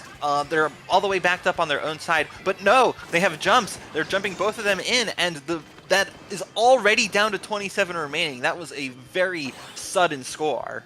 Oh, getting the wipeout. Mickey Squid Smasher finally able to just escape their base, but they had 3 power clams. Now Mickey Squid Smasher has power clams. Basket's already open. We see 1 go in, 2 go in, taking lead. More clams, just not relenting. They have another power clam. If they can get that in, that's an instant win. Or if they can get just 3 more regular clams in. But no, Never Back Down, Never have prevented that from causing a total knockout immediately. But still, getting it all the way down to 9 remaining, that in just as quick of a blink of an eye as Never Back Down, Never What took the lead, Mickey's Squid Smasher, has taken it back. Yeah, that's the moment I thought that Never Back Down, Never What was guaranteed their game. Oh, but as I say that, Krim gets hit by the edge of Kraken. More clams thrown in, 2 power clams. This could be a swap of lead at 50 seconds left. 14, 11, 8, 5. Only 2 more clams. 1 more clam is all Never Back Down, Never What needs to win this game. We might see the clam go in here, and that is a knockout for Never Back Down, Never What. I thought I saw Kalana throwing a clam off the edge of the map just to prevent Never Back Down from scoring it, but they found another, and those jumps, those power clams, they were enough to take the lead and then to take the knockout here. That game in my brain were going together. It was so back and forth. Like, you would say, oh, Mickey Squid Smasher, nice early lead. And then Never Back Down comes and goes, actually, it's our lead. Then Mickey responds with, actually, it's our lead. Yeah, I think that's 60 points all in one go. Getting from 74 points with a 13-point penalty, instantly down to 27 remaining. And even with that, and even with that wipeout, Mickey Squid Smasher, they got some clams in, they got the lead. That one remaining power clam would have been enough to knock it out. I don't know where that clam was, but if they had scored it, that would have been able to knock out the game for them instead of allowing it to go to Never Back Down, Never What. Yeah, I mean, just split minor decisions or mistakes, however you want to view it, is enough for one team to just completely blow the situation out of the water and take it for their own. And that's the beauty of Splatoon, honestly. Yep. And here we are, moving on quickly to our second game, Splat Zones on Barnacle and Dime. Maybe we see the blob this time. Yeah, maybe we see the blob. Oh, interesting. The 96 Deco is coming back. No blob here, but it looks like Pika is once again on the slosher. But it's not just for Kraken Cheese. The 96 Deco is back from Risu for Splat Zones here. Kalana already in the zone, Pika going down on the side of Mickey Squid Smasher, and now with the numbers advantage, Never Back Down have more paint going onto the zone. They get another pick on Kalana, and now Never Back Down, Never What take the first control of the game. Stamp it here, getting taken out. There's the Kraken coming out to get the trade back. Two have gone down on both sides. Bab trying to scramble to survive here, getting taken out of position as Never Back Down, Never What have taken the zone back. One going down, that's the gal, but one goes down on the side of Mickey Squid Smasher, and now they'll need a lot more to take the zone. They have neutralized it, and now they have finally taken control for the first time. Man, talk about a wild scramble for zone. And the absolute dominance is being kind of given back to them on a silver platter. They're just Mickey Squid Smashers trying to keep them locked in to try to get down to 58, which is a pretty tall order on this map. Yeah, specials coming out back and forth. There aren't any online right now, but Mickey Squid Smasher are scoring points, and they have taken the lead just now as there are 3 down on the side of Never Back Down, Never What. And now they're going to need to get some kind of advantage here if they're going to take the zone back. Now we see the Zipcaster ready to come out, but gets shut. Well, actually, that was the bucket getting shut down. 2 down on the side of Mickey Squid Smasher, 1 down on Never Back Down, Never What. They're 20 points. That's all they have. Yeah, they have the numbers advantage now, and they have the specials coming out. They have the zone. Trimathy trying to scramble to survive here, trying to distract the players on Never Back Down and allow their teammates to neutralize the zone. But 2 go down to that Zuka, another going down, and Never Back Down, Never What. They still need to take the zone. They still don't have it. They've finally taken it, and that might give Mickey Squid Smasher a little bit more time that they need to come back. But not if Never Back Down, Never What can hold control here. Oh, Krim finding the pick, but and trying to push in, but the Crab's holding Krim back as the strikes come out. This is Mickey Squid Smasher's chance to finally cap zone, taking it to a neutral, but looks like the Gal is fighting for the zone and ultimately wins it back. Yeah. They're able to neutralize the zone, Mickey Squid Smasher. Oh, the Zipcaster completely canceled. One going down, the Gal going down again, but the lead has changed hands. This is the last chance for Mickey Squid Smasher to make something happen. They've gone 2 down yet again. They're going to need something to get through here, but with only 1 tick left, 0 ticks left, that's not going to be enough, and the set has gone 2-0 to Never Back Down, Never What. Yeah, Never Back Down, Never What. Kind of putting in the work right now. Yeah, that... Like, clearly, there's no reason to bank down when there's still time left, when there's still points left to score. Even as Mickey Squid Smasher got to 20 points remaining, still entirely beatable, as we saw. They're just... Like, even when Mickey Squid Smasher has the advantage here, we see Never Back Down, Never What, just able to kind of save their specials for exactly when it is needed, and just capitalize really quick, too. That's, like, the biggest thing, is they're just able to, when they pop, they all rush in as a unit and push Mickey Squid Smasher back. Yeah, they are able to do that very effectively. My heart. It's just these games, like, these 2 back-to-back have been just roller coaster rides. It's hard to commentate so fast when both of these teams are moving so fast. Yeah, these teams are playing at a very high speed, constantly taking fights, constantly getting specials, constantly using the specials they've got, trying to make things happen immediately, just getting into position, doing everything they can as fast as they can. I don't know how these players even keep up with it. Maybe it's just like time and skill practice, but wow. Yep, we are back onto Clan Blitz for the third game. This is match point here in favor of Never Back Down, Never What. But we see the same comp coming out from Mickey Squid Smasher, and once again, it looks like the same comp coming out from Never Back Down, Never What with the 96 Daco here. They are probably going to be using that Kraken into the best of its ability, and one going down from the side of Mickey Squid Smasher, two going down on both sides. There is an ink bath in mid. Kalana here is the last one alive on the side of Mickey Squid Smasher, gets a trade with the shot, with Shake It, but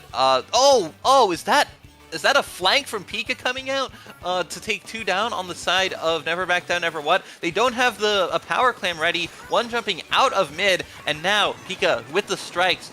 The Crim going down, but the ball there is dropped, and so they aren't able to score it. They aren't able to take it up the block. Kalana on the Stamper, trying to make something happen there, and Crim saves the ball. Yeah, saving that ball is a big deal, because now Mickey Squid Smasher has advantage with 2 balls.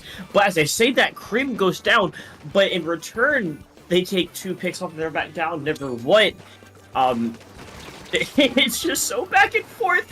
Bab on the pencil, taking another pick as Mickey Squid Smasher. Stamp It going down. Pika under the ledge here, trying to get picks. The Tri-Slosher going down and bringing out the strikes. There's Stamp It with the Crab, and Risu with the Gal on the side, trying to take space in mid. 3 going down on the side of Mickey Squid Smasher. Bab has to jump out, and 3 players on Never Back Down, Never What, all coming in there with a ball, with in full force. Risu using that Kraken, trying to just use the Kraken as they know how, trying to cause chaos here. The ball is dropped though, and no one's there to pick it up. That ball that Risu dropped is broken, and all three of their teammates go down. So now Mickey Squid Smasher has a chance here to make a score. They have 2 power clams, they have a Trizuka, and they are on a collision course with that basket unless it can be stopped. No, looks like the Stamper is able to put the ball in, but Pika dying with the ball. It's going to shatter here. 74 points. Not a bad push, but knowing Never Back Down, Never What, they're going to pull something and just put in a ton of points at once. Yeah, Never Back Down, Never What.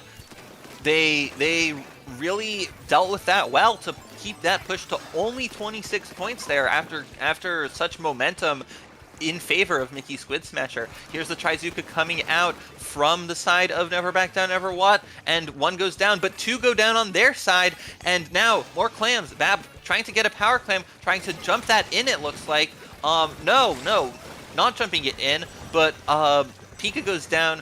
I'm not sure what got them. It might have been Risu. Bab here holding onto that power clam, trying to keep pressure, but Risu gets the pick, and 3 go down on the side of Mickey Squid Smasher, and so this might be a chance for Never Back Down, Never What to make their first score of the game. Yeah, they really want to, but look at where Mickey Squid Smasher is positioned. They are holding mid. They are preventing any sort of push, but 3 balls for Never Back Down, Never What, and a Kraken coming in. This may be their chance to just score a buttload of points. Oh, the jumps coming in. It looks like Mickey Squid Smasher were trying to do something, maybe stop a ball maybe form their own ball and score first, but Never Back Down, Never What did get that jump in and that ball in. However, it looks like they were able to put enough pressure on to prevent more than just one of those balls from getting jumped in, and so Never Back Down, Never What were only able to initially score that first power clam and 3 more. And Mickey Squid Smasher, in turn, as soon as the basket went up, they have scored more themselves, and they are already down to 38. This looks like a bit of a turnabout of what we saw in the first game, where after early lead from Mickey Squid Smasher, Never Back Down Never What was the first team to get it below 50 remaining, and this time it's Mickey Squid Smasher all of a sudden getting it below 50. And this time there's only 30 seconds left for Never Back Down Never What to try to come back here. Yeah, Mickey Squid Smasher may be down, but they're definitely not out. They just gotta hold out for roughly 20 seconds, but that's 2 balls from Never Back Down, Never What, and the Kraken's out too. Yeah, this 3 is a balls. dangerous position here for Mickey Squid Smasher. They have the Kraken, they have all of those jumps coming in, they have all of those balls getting scored, and suddenly it's down to 25 remaining. A wipeout might not be enough here. They need to score more than a power clam, and they need to do it immediately. 1 goes down, 2 go down, they have 2 power clams there, they have a 3rd one coming, but this might not be enough if they can't get those in. The overtime timer is ticking down, those 20 seconds go by fast, and this is for the rest of the set here. Mickey Squid Smasher get wiped out at the last second, and Never Back Down Never What take a sweep. Wow. Wow, that last game. I don't know how you kept up. I'm gonna be real. It was like, okay, Mickey Squid Smasher, they score. Okay. So Never Back Down Never What scores. And then Never Back Down scores again. But Mickey Squid Smasher's not even really defending. They're in Never Back Down's base, and then they take lead, and then 3 balls go in. What was happening? Yeah, though, I would love to see just the scoring chart from that game. Just nothing at all, and then everything at once. Like, those early pushes, a single power clam and two smaller clams, and then a single power clam and 3 smaller clams. Then Mickey Squid Smasher scores, like, several power clams. It looks like 3 of them there to score down to 38. And then Never Back Down Never What scores 3 power clams to score all the way down to 25. It's absolutely insane. What Never Back Down Never What did in the set. They were so confident with their moves. Yeah, it's really impressive. Honestly, you need a serious level of coordination to pull that off. Not just getting the Kraken in, but having all 3 players up, all 3 players already having a power clam, which can be hard to do if you're not working at it the whole time, and all 3 jumping in together in the right spot, throwing those clams, and scoring all at the very same time. I mean, call it Kraken cheese, say what you will, but it wins games. It wins games, and that is the way to move on in the tournament. It's to win games. Mm-hmm. Take a look at this bracket here. What woman massaging is actually beating Baja Blast. Yeah, woman getting a massage emoji is 2-1 against Baja Blast in the winner semifinals here on the other side of the bracket. We just saw Never Back Down Never What take the 3-0 win over Mickey Squid Smasher, who are not out yet. They are still going to be in the losers bracket in round 6 of that. Currently going on in round 4 of the losers bracket. We see just the Dam TBH has taken a 2-0 win over, it looks like, Blanks. Nightshade is currently up 1-0 against Perception Check, and the other 2 sets in this round appear to not have any matches scored so far. You gotta respect 40 Chara dollars. They are hanging on, and they are pushing through the gauntlet of losers brackets. Oh yeah.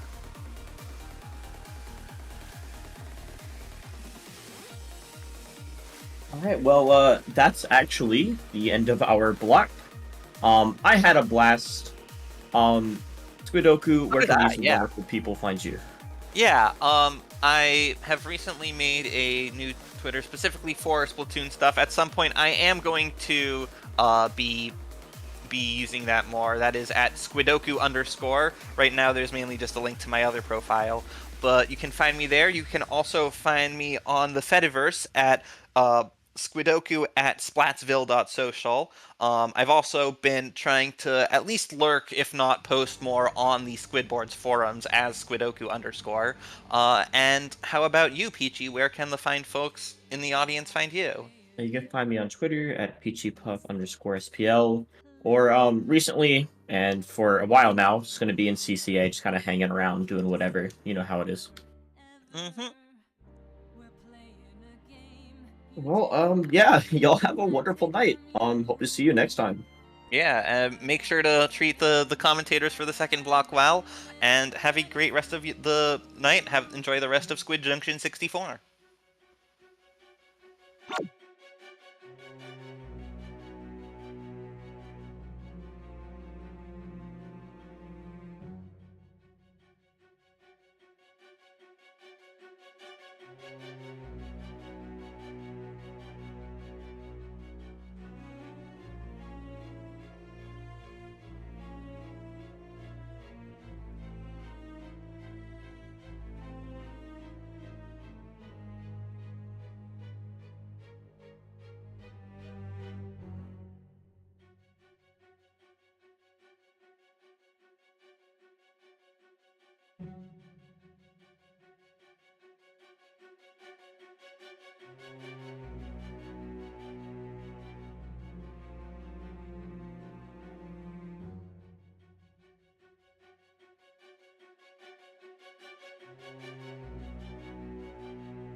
Hello, everyone, and welcome back to Squid Junction.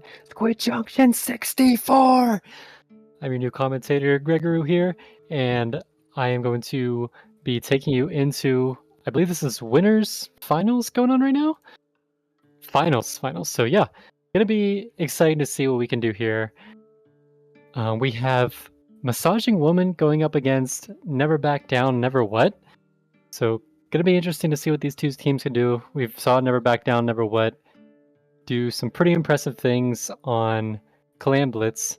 It looks like now they're only gonna get one Clam Blitz map going for them, so that'll mix it up a little bit. But as we saw, it looked like they were pretty set on that 96 deco for pretty much all maps and modes, which is admirable. I know there's been some warriors on the 96, even going back to Splatoon 2, even Splatoon 1. So, you know, in my experience, it's a frustrating weapon. The people that can use it well, they use it so easily, but then those that are like me that just pick it up, it doesn't quite work out that way. And actually, I stand corrected. I actually sit corrected, but you know, I stand corrected too. They are going to get a crack at two Clam Blitz stages after all, so maybe Massaging Woman is feeling the confidence, or maybe they just weren't watching the stream 20 minutes ago, but either way, I think if you're Never Back Down, Never What, you're kind of the underdogs in this set, so you gotta kind of like how the maps shake out for you so far. We're just getting underway here. In just a second, looks like one team has already selected all their weapons, while the other team is thinking about it here a little longer. So we'll be underway in just a few. Looking forward to getting this set underway. I haven't caught Massaging Woman at all yet in this tournament, which is, you know, unfortunate, but it happens. We're going to see what they can do, though. I believe they are the top seed coming into this thing. I could be wrong, maybe top 2, so definitely a team to look out for.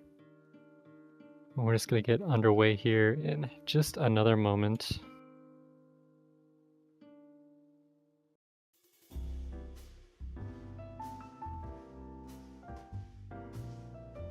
And again, just Squid Junction 64. I always like these kind of tournaments, like, you know, Paddling Pool has a ton of them, SOS a ton of them, so it's nice that they, I always like look when I'm looking at enter tournaments, see like what number it is, and I'm kind of a little disappointed I didn't enter in this one, the Squid Junction 64. That's one that is always like definitely something to that the numbers line up. I should have did it. I think I did do SOS 52 back in the day with the old 52 gal, but missed out on the 64 original 90s kid here. So we're gonna get underway now. So here is Massaging Woman versus Never Back Down, Never What? As we get ready and we see, oh, well, you know, if you're not afraid of the 96 deco, it's probably because you have one of your own. We see these teams both bringing that out to play. And we see early on teams just kind of getting some control of mid. Risu here playing down that splash wall. It's going to be immediately taken out by the power of the Stamper, but the Stamper is going to get taken out. We see all kind of fire. The Zukas come out early, and it is going to be early control for Never Back Down, Never What. We see Dylan here on the Kraken trying to chase some players back, and it looks like they are successfully going to knock them all the way back to their plat. Not quite coming away with many kills, though. They're going to instead just retreat. We see the Crab tank come out, but two of their teammates go down while the Crab is active and not going to be able to find anybody. So now it is all defense for Never Back Down, Never What. Is Massaging Woman really, really close to opening up this basket and getting a decent push off here. They are going to open up the basket. Player does go down, though. Another one goes down well, so maybe not a huge push they were expecting, as they only have 2 clams in their name. And it looks like another member goes down. Nice pick there by the pencil to kind of stop the bleeding, but oh, and we see Grape on the jump in. More players on the jump in, and wow, they went from 3 down. It looked like it was over. Those jumps all of a sudden came in, and they're looking to get another push off right away. Just really, really incredible here. We see Shake It here trying to find somebody with the Zuka. Not quite able to, and I believe, sounds like I maybe have a commentator joining me. Yep, that would be me. And look at this position right now. You know, you got these players coming in 3 down suddenly. Good play by that Tri-Slusher Asan, moving in forward, making sure those points do not become too damaged into the team. Slight lead for... What did you notice that? The massaging woman, we're calling it.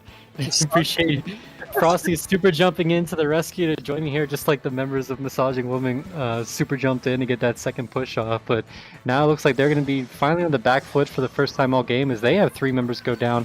We see, at least we hear the Kraken coming in. Oh, nice find there, able to pick off Grapes. So potential Sharker is out of the picture. And a nice play there with the Kraken taking out a player with just the last couple of frames of it active. And all of a sudden a big push coming out for Never Back Down, Never What. Yeah, no, it's really hard to understate just how impactful that Kraken pick was onto Dylan here, meaning that there was no defender to stop the jumps from keeping their momentum forward. Never Back Down, Never What getting a huge lead here of almost 40 whole points, and not too much penalty to tick down either, considering that big Kraken jump push gives them a lot of ability to just whittle down these penalties with zero issue at all, and this comp is already defensive enough as well, so, you know, it's going to be difficult for Massaging Woman to respond to this without having to do some kind of special push of their own. Yeah, and we see right now a lot of just sharking around, trying to figure out. You can tell they're trying to look to find their targets. They were to find Dylan once, but he was coolered, so he didn't lose the Kraken or anything. It's still ready, and it looks like they were trying to shark him out again, but this time it's Dylan that comes out ahead on that. So the Kraken is ready whenever they want to deploy it. They do have 14 claims to their name right now, but going to try to get a little bit more and be patient here. Yeah, Marcial this pencil getting into position, making sure that Never Back Down, Never What has to fight pretty hard to stop any kind of push. Dylan popping the Kraken here. Marcial unfortunately goes down, and Cooler is not on the screen. This means Massaging Woman has a lot of momentum suddenly lost. The Stamper moving into position. Risu gets caught out alone. The 96 rotates back, but I'm thinking mid is going to end up going back to Never Back Down, Never What with not much fight, giving them all the advantage in the world they need back. Yeah, it is really crazy seeing these comps that are, you know, kind of close to mirror comps, just a few subtle differences, seeing what these teams can do to just try to basically take out the main factors, which is the Cooler and the Kraken. You can see those players seem like they're getting extra targeted this game because both teams realize just how vital it is to their success. Right, Stamper triple actually gave Massaging Woman complete control of mid-back. Risu going down here. This is not looking good if you're Never Back Down, Never What. And that wipeout is actually huge. Here's going to be a huge score coming in for the end of Massaging Woman, and now they have complete control of their plat. It's just how do they want to finish it. Kraken manages to bring in one more jump as they're standing up, bringing the lead for Massaging Woman, a 17-31 lead. What do you think is going to happen in these last 30 seconds that might be able to... Oh, wait, hold up! Uh-oh, they got to get this person off the spinner here. But you have somebody, Dylan, coming around the other side. They get one in, they get two in! Wow, just too many players coming in from too many different directions. You know, you're panicking, you don't want to give up that final score, so everybody's kind of focusing on the guy that's the immediate threat to score, but then there's somebody coming around on the other side of that spinner, and they're the ones that get the win, and it's going to be Massaging Woman taking game 1.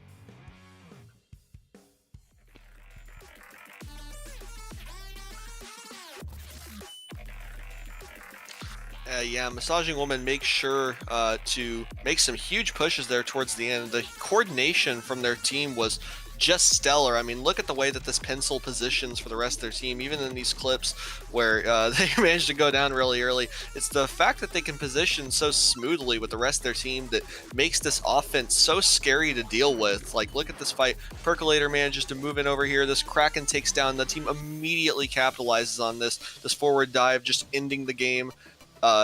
Few seconds from here is kind of what you want to look for when you're playing a team like this, right? You know that these comps are close to mirror matches, like you said, and the big thing that separates the big sharks from the little ones on teams like this is that teams with the ability to just dive in and fearlessly take all 4 members of the opposing team out are just going to take so much more space control so easily, and teams that can't do that, you know, they're just going to fall behind on momentum.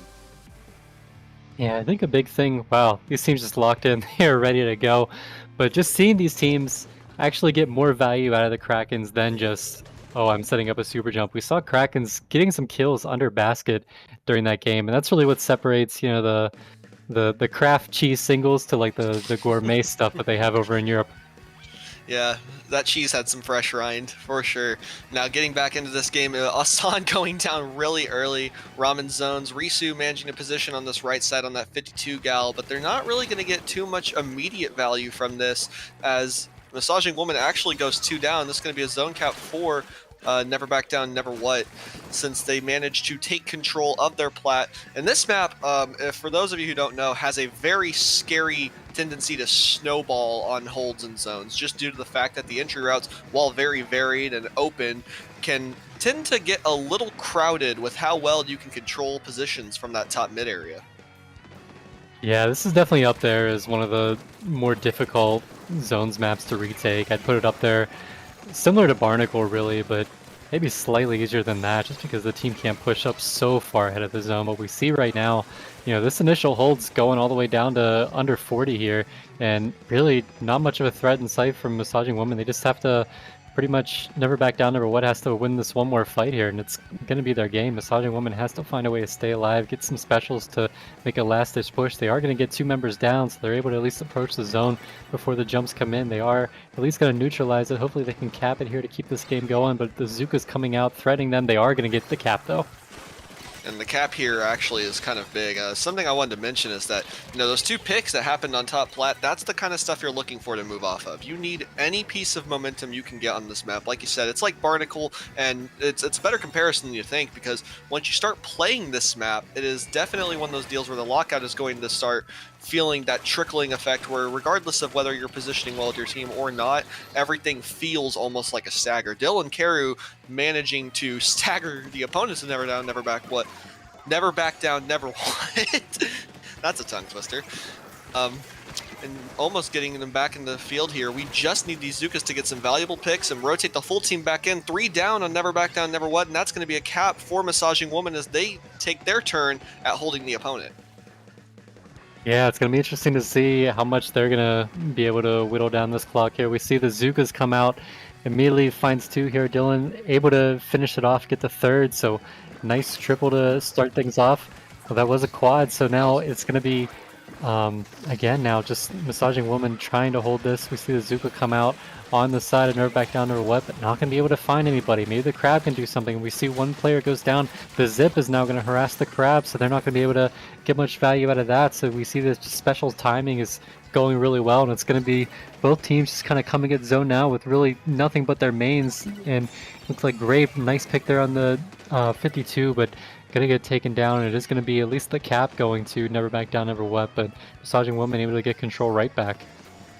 All right, Massaging Woman doing a great job at actually staggering this push back from Never Back Down, Never What. This Zip and Squeezer combination has been nothing short of a nightmare, and let's watch this happen as we're going to watch the Stamper swing in. Grape comes in to assist on that kill, picking up on that position really quickly, making sure they can't use their bombs to just rotate back in for free. Dylan Carey is about to set himself up with this Zuka in order to stop this push further, but Hassan's moving in with some good movement, manages to cause one of the members of Massaging Woman to jump back out.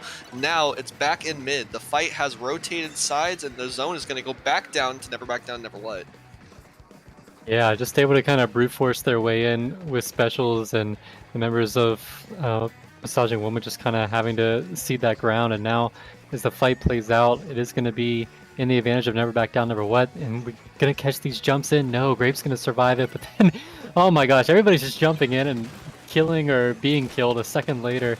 But right now, there's not really much of a penalty for Never Back Down, Never What. If they can hold on to this just a little, well, never mind.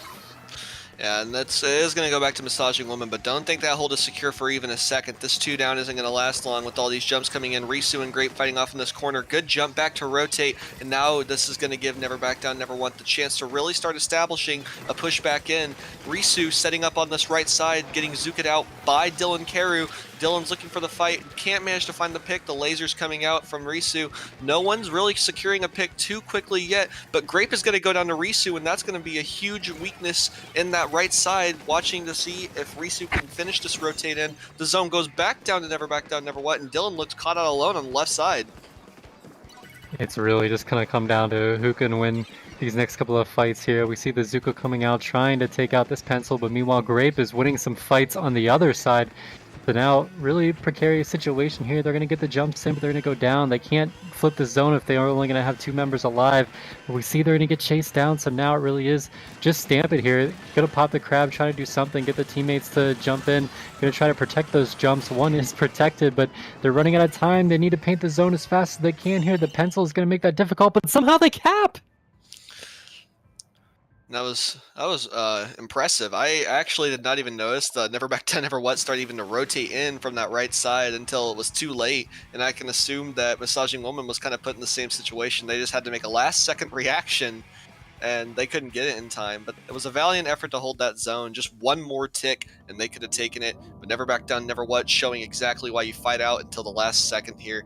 And I mean, this hold at the beginning was already scary enough, but now you have to consider that they found ways to keep coming back in and just keep the zone in their favor just long enough to take the game. Yeah, man, I really thought no way they were going to cap that zone at the end there as long as the pencil was still alive, because we saw kind of early in the middle of that game, you know, Massaging Woman never really, it was a point where they didn't really have much of an advantage, but nobody was really shooting the zone, so the pencil's like, hey, if nobody's shooting this, I'll just take it for free. That weapon's able to just output so much paint, and really was just like a no-effort flip, so I thought when it mattered most, they were going to be able to make it happen. Just the Stamper went down, kind of locked in Zuka, maybe cost them that little delay of the Zuka ending meant that they weren't able to quite paint the zone so well, and just everybody on Never Back Down Ever Well was on the same page there. Shoot the gun at the zone, and it worked out for them. Yeah, in my team, we say we always just paint the square. You know, it locks out the game, it wins you the game. Great play from them, honestly. Now going into next map, though, you don't have as much leeway with your offense. You got to go all the way in on this map. We are talking about good old tried and true Inkblot Art Academy on tower control. Again, these teams just not wasting any time readying up. They are ready to go, ready to play. So we're just going to dive right into game 3. This tie set here, love to see it. And looks like as far as changes go, really not so much. These teams kind of locked in with what they have the last game. So curious to see. Really, I guess you have the bucket right tower if you're Never Back Down, Never What. They don't really have the prototypical kind of long range player that you kind of have riding the tower. It's going to be just kind of a lot of short range here, dealing with the pencil that has that range advantage on him. But you know, maybe the flank can kind of handle that. But we see putting down the splash wall, going to have to hide in both directions. And oh my gosh, that looked like a nice 180 to get the pick. Yeah, Pencil had some really good awareness to make sure that they were not being snuck up on by that 52 gal. Dylan taking control of the tower, and you're going to watch how this Pencil positions the rest team. Like you said, that pressure is just immense, and first check is coming up here. The Stamper putting out that crab tank, and Grape taking control of the tower so Dylan can move forward, and the Pencil is just holding this position for Dylan to continue pushing up this top left, and you see the way that the Zuka is actually going to cause a lot of pressure, but the Stamp manages to get a really important pick there. Oh man, I think that was maybe a Zuka coming out of spawn to help out the Pencil there, take out the Zuka from Massaging Woman. So it is going to be, you know, at least they broke a checkpoint, but you know the damage is at least limited for Never Back Down, Never What. They have a chance to get a comeback right away as another Zuka shot comes out, able to find one. And with the cooler now, they're going to look to try to push up here. We see already Riso on the plat, going to get taken out. But if they can they're at least able to bait the crab. But somebody picked off the tower. I'm not quite sure how that happened, but that's going to be pretty much a dead push here, and it's going to be Massaging Woman on the counterattack. Yeah, Never Back Down, Never What, showing signs of weakness on this map. You know, they got to find a way back in. With this Zuka already pressuring that top plat, though, they're going to make it harder than it looks. Grape and Percolator positioning on that right side, trying to make sure they have no rotations back in, but Dylan dodging these Zukas, holding out this left side, just trying to wait for this Pencil to come back so they can continue their push with them fighting on that platform. One goes down. Dylan manages to find a Son and stamp it. Never Back Down, Never What is in some serious trouble if they can't stop this momentum from the Squeezer.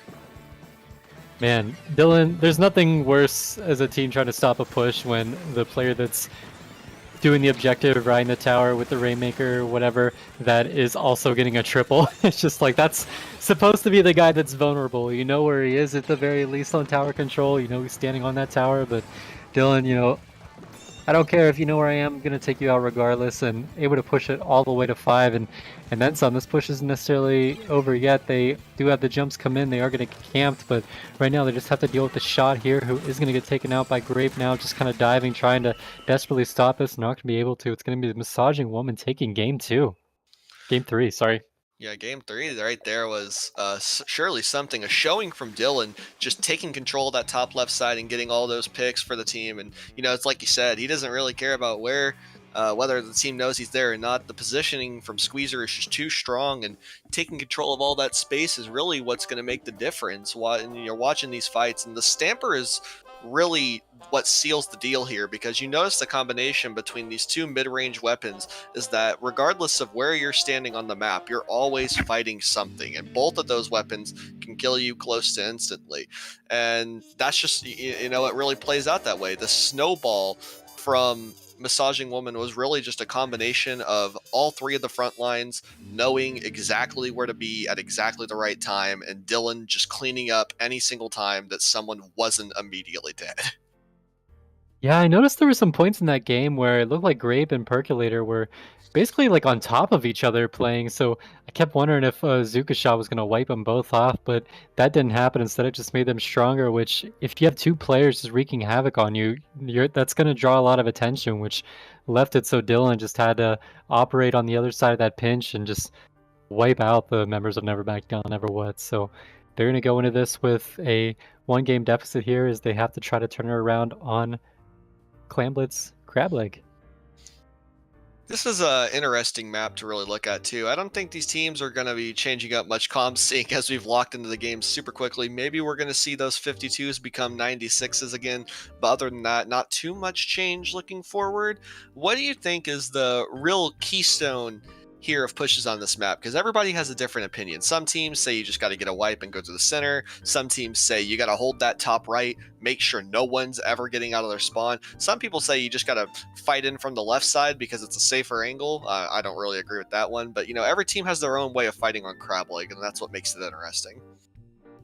Yeah, I think really the team that can succeed is the team that is willing to be flexible and kind of take what the defense can give you, take what your comp allows. You know, like if you're Massaging Woman, you're running a pencil when the other team is not, so you have that ability to kind of outrange them. But then on the other side, Never Back Down, Never What's their cooler weapon is the Tri-Slosher Nouveau, so you know they're able to kind of play along these ledges a little bit more and wreak havoc that way. So I think both teams might have a different approach of what exactly they want to accomplish on their pushes, but I'm a little worried if I'm Never Back Down, Never What, because the way these grates are set up on this map, you know, a long-range weapon can really get a lot done, and if you don't have an answer to get them off of that, it's going to be difficult. You either have to be perfect with your specials, because if you say, well, you know, our main weapons just don't have it, we're just going to have to clear them with our specials.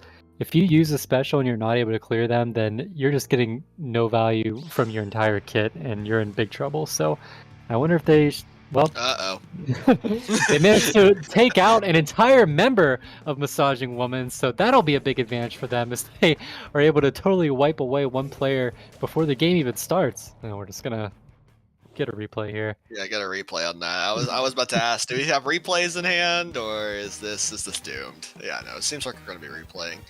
Like I said, that pencil is going to be able to control that top grate very, very well for the rest of the team. So it's more just a deal of Nobody knows the button combination. Guys, yeah, guys, I'm thinking like, guys, we forget the buttons. Hello? I see. The forbidden knowledge. The forbidden knowledge. We are getting word that there was a drip pick being taken before the match had set. So yeah, we just lost a friend on the way, but we're gonna scoop him back up and then get this game back underway here. Teams are already back to selecting their weapons, so should just be another moment here. You know, Splatoon, internet happens. Yeah, I don't know what it is. I mean, I feel like this game has been acting up a little more than usual recently. But hey, we're still watching some good Splatoon, so you just gotta take it, roll with the punches on that. Yeah, so we'll get back underway here soon.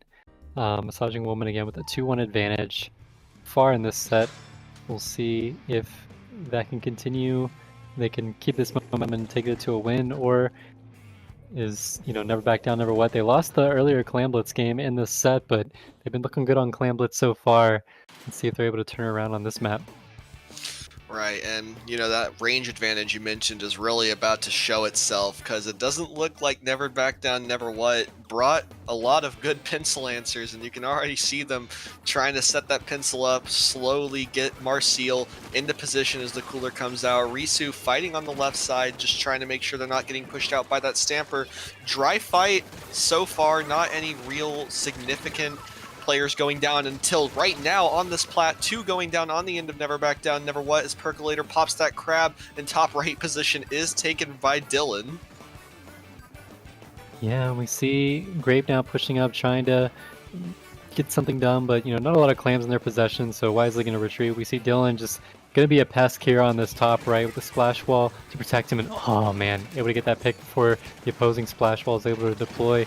If they can get Ass in here, that is going to be trouble.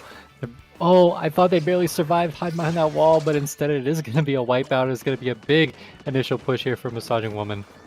Right, this push is about to really determine the pace the rest of the game, because Grape is just in such a good position on this left side. Great defensive hold.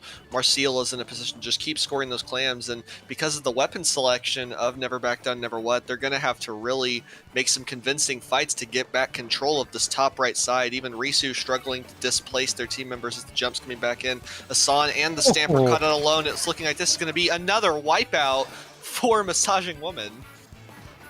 And like you were alluding to earlier, this top right area when you're pushing, it definitely seems like Massaging Woman has made that a priority. They're trying to have at least one member there at all times, but it seems like whenever they're regrouping, they are regrouping to that area to try to maintain this high ground and just kind of dictate when they want to get the push off. And it's working out for them. They have just great control now, and nobody really on Never Back Down, Never What has been able to clear them from there.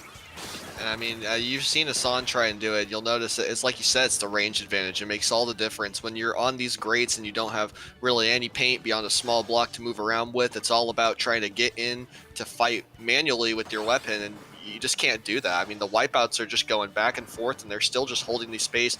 These Zukas and great main weapon range is really what's making the difference here. So if you're Never Back Down, Never What, at least in my opinion, what you're trying to do is you're trying to use the better sub-weapons that you have to try and regain control of that space the second you can find a second to recuperate. But I don't think Dylan or Percolator is going to let that happen in combination with this Trizuka.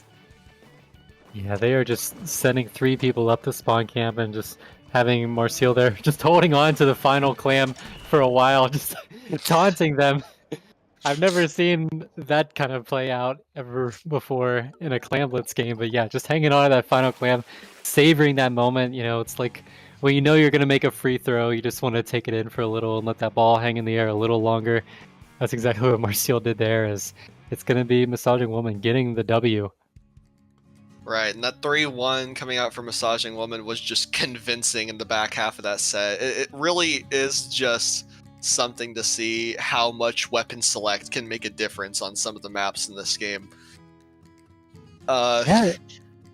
It's interesting because in the first Clam Blitz game, we saw Massaging Woman also go for Kraken, on the 96 deco as well, but this time not going for it. I wonder if it's just because, Museum kind of a bigger map, so, Kraken just a little further away, and when you jump in, it's not quite, it's still bad to jump in and wipe and lose all map control, but this map just so much shorter that if you set up a Kraken push and your entire team dies, the other team will 100% be under your basket with clams before you're able to respawn. So maybe just thinking they're going to try to push more the old-fashioned way rather than have to rely on super jumps, and they're clearly up to the task. Right. I think the mindset was just, hey, they play Tri-Slosher. They don't have any range, so we can just set up on the spots where they can't hit us and then just win that way. Even at the beginning of the game, before they had complete control over their opponent's plat, you saw Marcial just get up into that top mid and just kind of hold it from top center to make sure that no one could even contest them, even in mid. Absolutely. So, again, great job by them. It looks like they never back down, never what, they'll get sent to losers in the meantime, but Massaging Woman, definitely not a team that's necessarily invincible. They did only win their last set in a 3-2 fashion, winning this one 3-1. So this isn't a team that's, the number one seed and they're just kind of cruising through without any trouble. They are having to defend this title, but good for them for doing so. You see, teams underperform their seeding all the time. The team so far able to step it up and get themselves a ticket to Grands. Right. And now that they're waiting in grands, we're going to take a look at losers bracket side, where you have Squid Squad playing against Parallel Cannon and Just Adapt TBH playing the I Just Thought Blahaj team. I wonder who's going to come out on this loser side. Any kind of bracket predictions? Some insight from you, Gregory? Well, I thought Blahaj Blast team, that is the team that took Massaging Woman to a game 5. So really the team that's proved toughest to our one seed so far. So kind of surprising to see them on the brink of elimination here on the loser sides of thing to the 8 seed nonetheless. But yeah, that's just what happens once it gets later in this tournament. There's definitely some strong teams in there, but just the margin for error, everything just gets so much closer. Everybody's so much better able to seize on each other's mistakes. So I'm gonna scroll down. Looks like they are able to survive to fight another day. So it is gonna be, I thought, Blahaj Blast moving on to, I believe that is loser semifinals. So again, we got some ways to go here, but we're gonna have some more Squid Junction coming up in just a bit.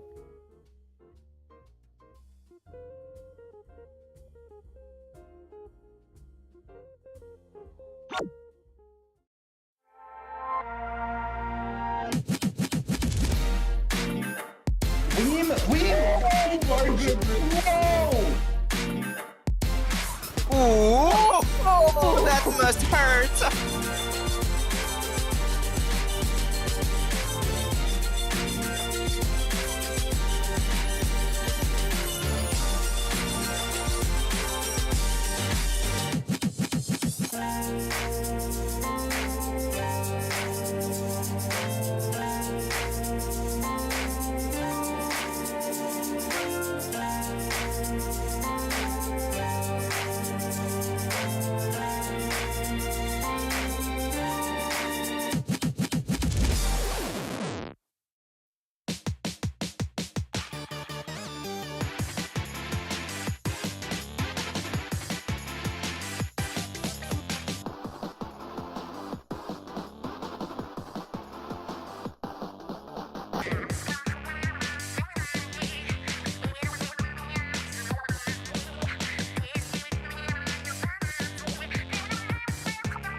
Splatoon Stronghold, a stronghold for competitive Splatoon, providing resources to long-timers and newcomers alike. If you're new to the competitive scene or still figuring out how to join, we have a getting started guide and plenty of other resources to help you in your journey. If you are a seasoned veteran, we still have plenty to offer. You can find and join tournaments as well as participate in our Captain Forum and find free agents and teams. Our mission is to make competitive Splatoon easily accessible to everyone. So what are you waiting for? Join the Splatoon Stronghold today!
Hello, everyone. Welcome back to Squid Junction 64.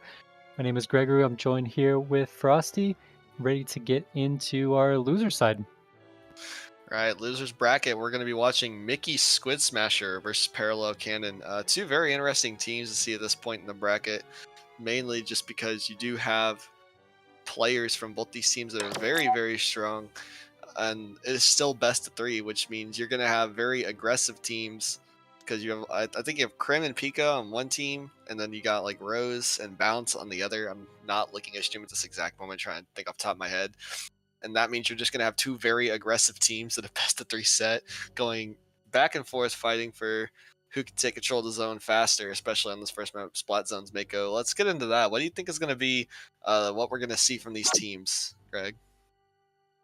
I wouldn't be surprised if we see Pika go with the bucket once again. We saw Krim also playing V-Shot earlier on. I'm curious if they're going to stick with that or now because they're on the loser side, they switch to something else. I know, Krim, at least when I was playing against them, they were pretty nasty on the wiper. This map, with a lot of tight spaces, the Ultra Stamp can definitely do some work there. So maybe that's an option, but it's hard to tell when you see, players like that you're kind of used to seeing in a certain team environment starting to branch out, play with new people, try new things. It's really just a total wild card. Right. It's going to be interesting to see how this first game goes for sure. Most importantly, how are these teams going to be taking control of that right stack? You mentioned that Krim's been playing shot, but I think on losers bracket we're going to see the Galugas come out. Hopefully we do.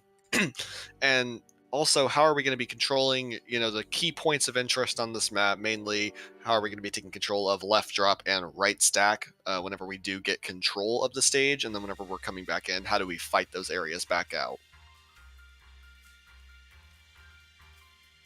Yeah, it's going to be interesting for sure. And yeah, we have seen a lot of, blasters come out on this stage. Blasters really going through a revolution, so to speak, in this game. It's, crazy just that end game Splatoon 2 meta is still just kind of stuck in my head where you just rarely ever saw a blaster. So just, seeing them now really come into full form, especially even on zones, it can work even though you don't think a blaster is the greatest painting weapon. Just being able to camp these ledges on a map like this, it's just full of ledges, and that bubbler just able to stall things out. The people that, want to rush at you with cooler, definitely a strong option. Yeah, we've definitely moved a long positive direction from in-game Splatoon 2. I think we can all agree on that. But we're going to get right into it here. Looking at this, you got a Luna on one end, and then you got Pencil, Dreadringer, Shot, Stamper coming out from Mickey Squid Smasher. Two very interesting comps. One is really leaning in on that AoE and chip paint, and the other is just go in and make sure we're doing as much damage as possible at the short range. Yeah, we see immediately the Stamper gets taken out onto the stack, and it looks like Bucket also going to get rushed down. But now, suddenly on the other side, it looks like maybe the Pencil was able to take out so many members of Parallel Cannon. So, the early zone control is going to go in the favor of Mickey Squid Smasher. But, trying to take away some points right now, but both teams really just scrapping in mid. Yeah, it took zone a second to get capped there. Acing going in with this hammer, trying to get in the setup in position. A little bit of lag, probably just from the stream side. But now we're going to see the zone go to Mickey Squid Smasher. Krim fighting in, managing to get a pick on the Acing. Is he going to follow it up with a trade onto Bounce? Phantom on this order shot manages to secure that pick, but now we're going to watch the rotate in. Rose going on that Tri-Slusher is immediately taken out by the Stamper. The Luna gets a pick onto Kaluna and is traded out by the Dreadringer. Like you said, just very fast scrapping in mid. No one's got a good hold on anything yet, but Pika holding on that top right means we're going to be transitioning to a bit of a lockout phase. Yeah, we see kind of early Reef Slider coming in, trying to just bait some players in that corner. At least taking up a lot of attention. Looks like able to get a trade. That's going to force the Kraken to come out. Krim does get taken down, but, Cooler, they'll be back pretty quickly. And then again, this Pencil is just able to hold the line, get these jumps back in. Krim able to get a pick on his jump back in. And now, again, it's going to be the hold right now. Ason's going to have to come up big with the help of the Zuka shot. It looks like not going to happen, though. And we see... To make matters worse, there's a Sprinkler also just raining down the zone, and it's going to be too hard for Parallel Cannon to handle, and it's going to be Mickey's Squid Smasher taking game one. Right, and the meta has trended towards range for a while. We've all known this, but to see a short range comp just kind of come into action here and get such a good opening, only to be immediately stuffed out by Pencil, is just exactly what you kind of expect to see. And it's not hard to see that Pika is no slouch on that Dread Ringer, and the Pencil just taking control of that zone. It's going to be a very, very resoundingly telling game one for the rest of the set. Yeah, just really strong control for them. I really like the aggression on their hold. We saw Pika go in with that reef slider in the corner, just trying to make something happen, which I like. A lot of teams, especially if they're more inexperienced, they kind of just will cap the zone and then just kind of sit around in the zone waiting for the other team to take their chance at retaking. But, going up, trying to, even if you can't get kills, just forcing people to use their special further back in their base than they would have liked to just kind of get less value out of that special is something that, can present the zone from flipping and maybe win you a game. Right, now we're going to be getting into tower control Hagglefish Market. The question is, can they take that same momentum and keep it going into this map? We had those Izukas, like you said, forcing specials further back in their spawn than they'd like. The deal is here is that the tower path goes basically right into all of your drops, and you saw how Acing was just getting into position and taking out the players as quickly as possible, as quickly as he could muster at least. So retakes might be a little bit less stressful for the team here. Yeah, it'll be interesting for sure. With that, the big problem that last game was, nobody from Parallel Cannon was really able to get to Mickey's Squid Smasher Pencil player, which just meant that they were, constantly paying the zone, constantly providing jumps, constantly providing coolers. So with this, at least the Pencil might have to, when you're pushing, play a little further back so they're not exerting as much pressure over the objective. So maybe that's an opportunity, especially with the passive special charge of Tower. If you can get an early advantage here, you can try to snowball things early.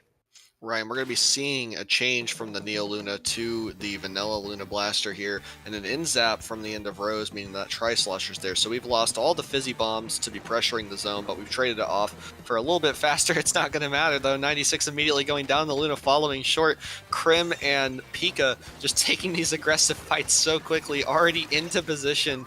Rotating forward, they're going to just use that cooler and take all that momentum straight into the enemy. Kaluna on this Stamper now starting to get some more picks onto the opponent. It's just going to be an automatic spawn lock, and Mickey Squid Smasher is just moving so quickly. They already have control of the enemy's plat, playing right under it.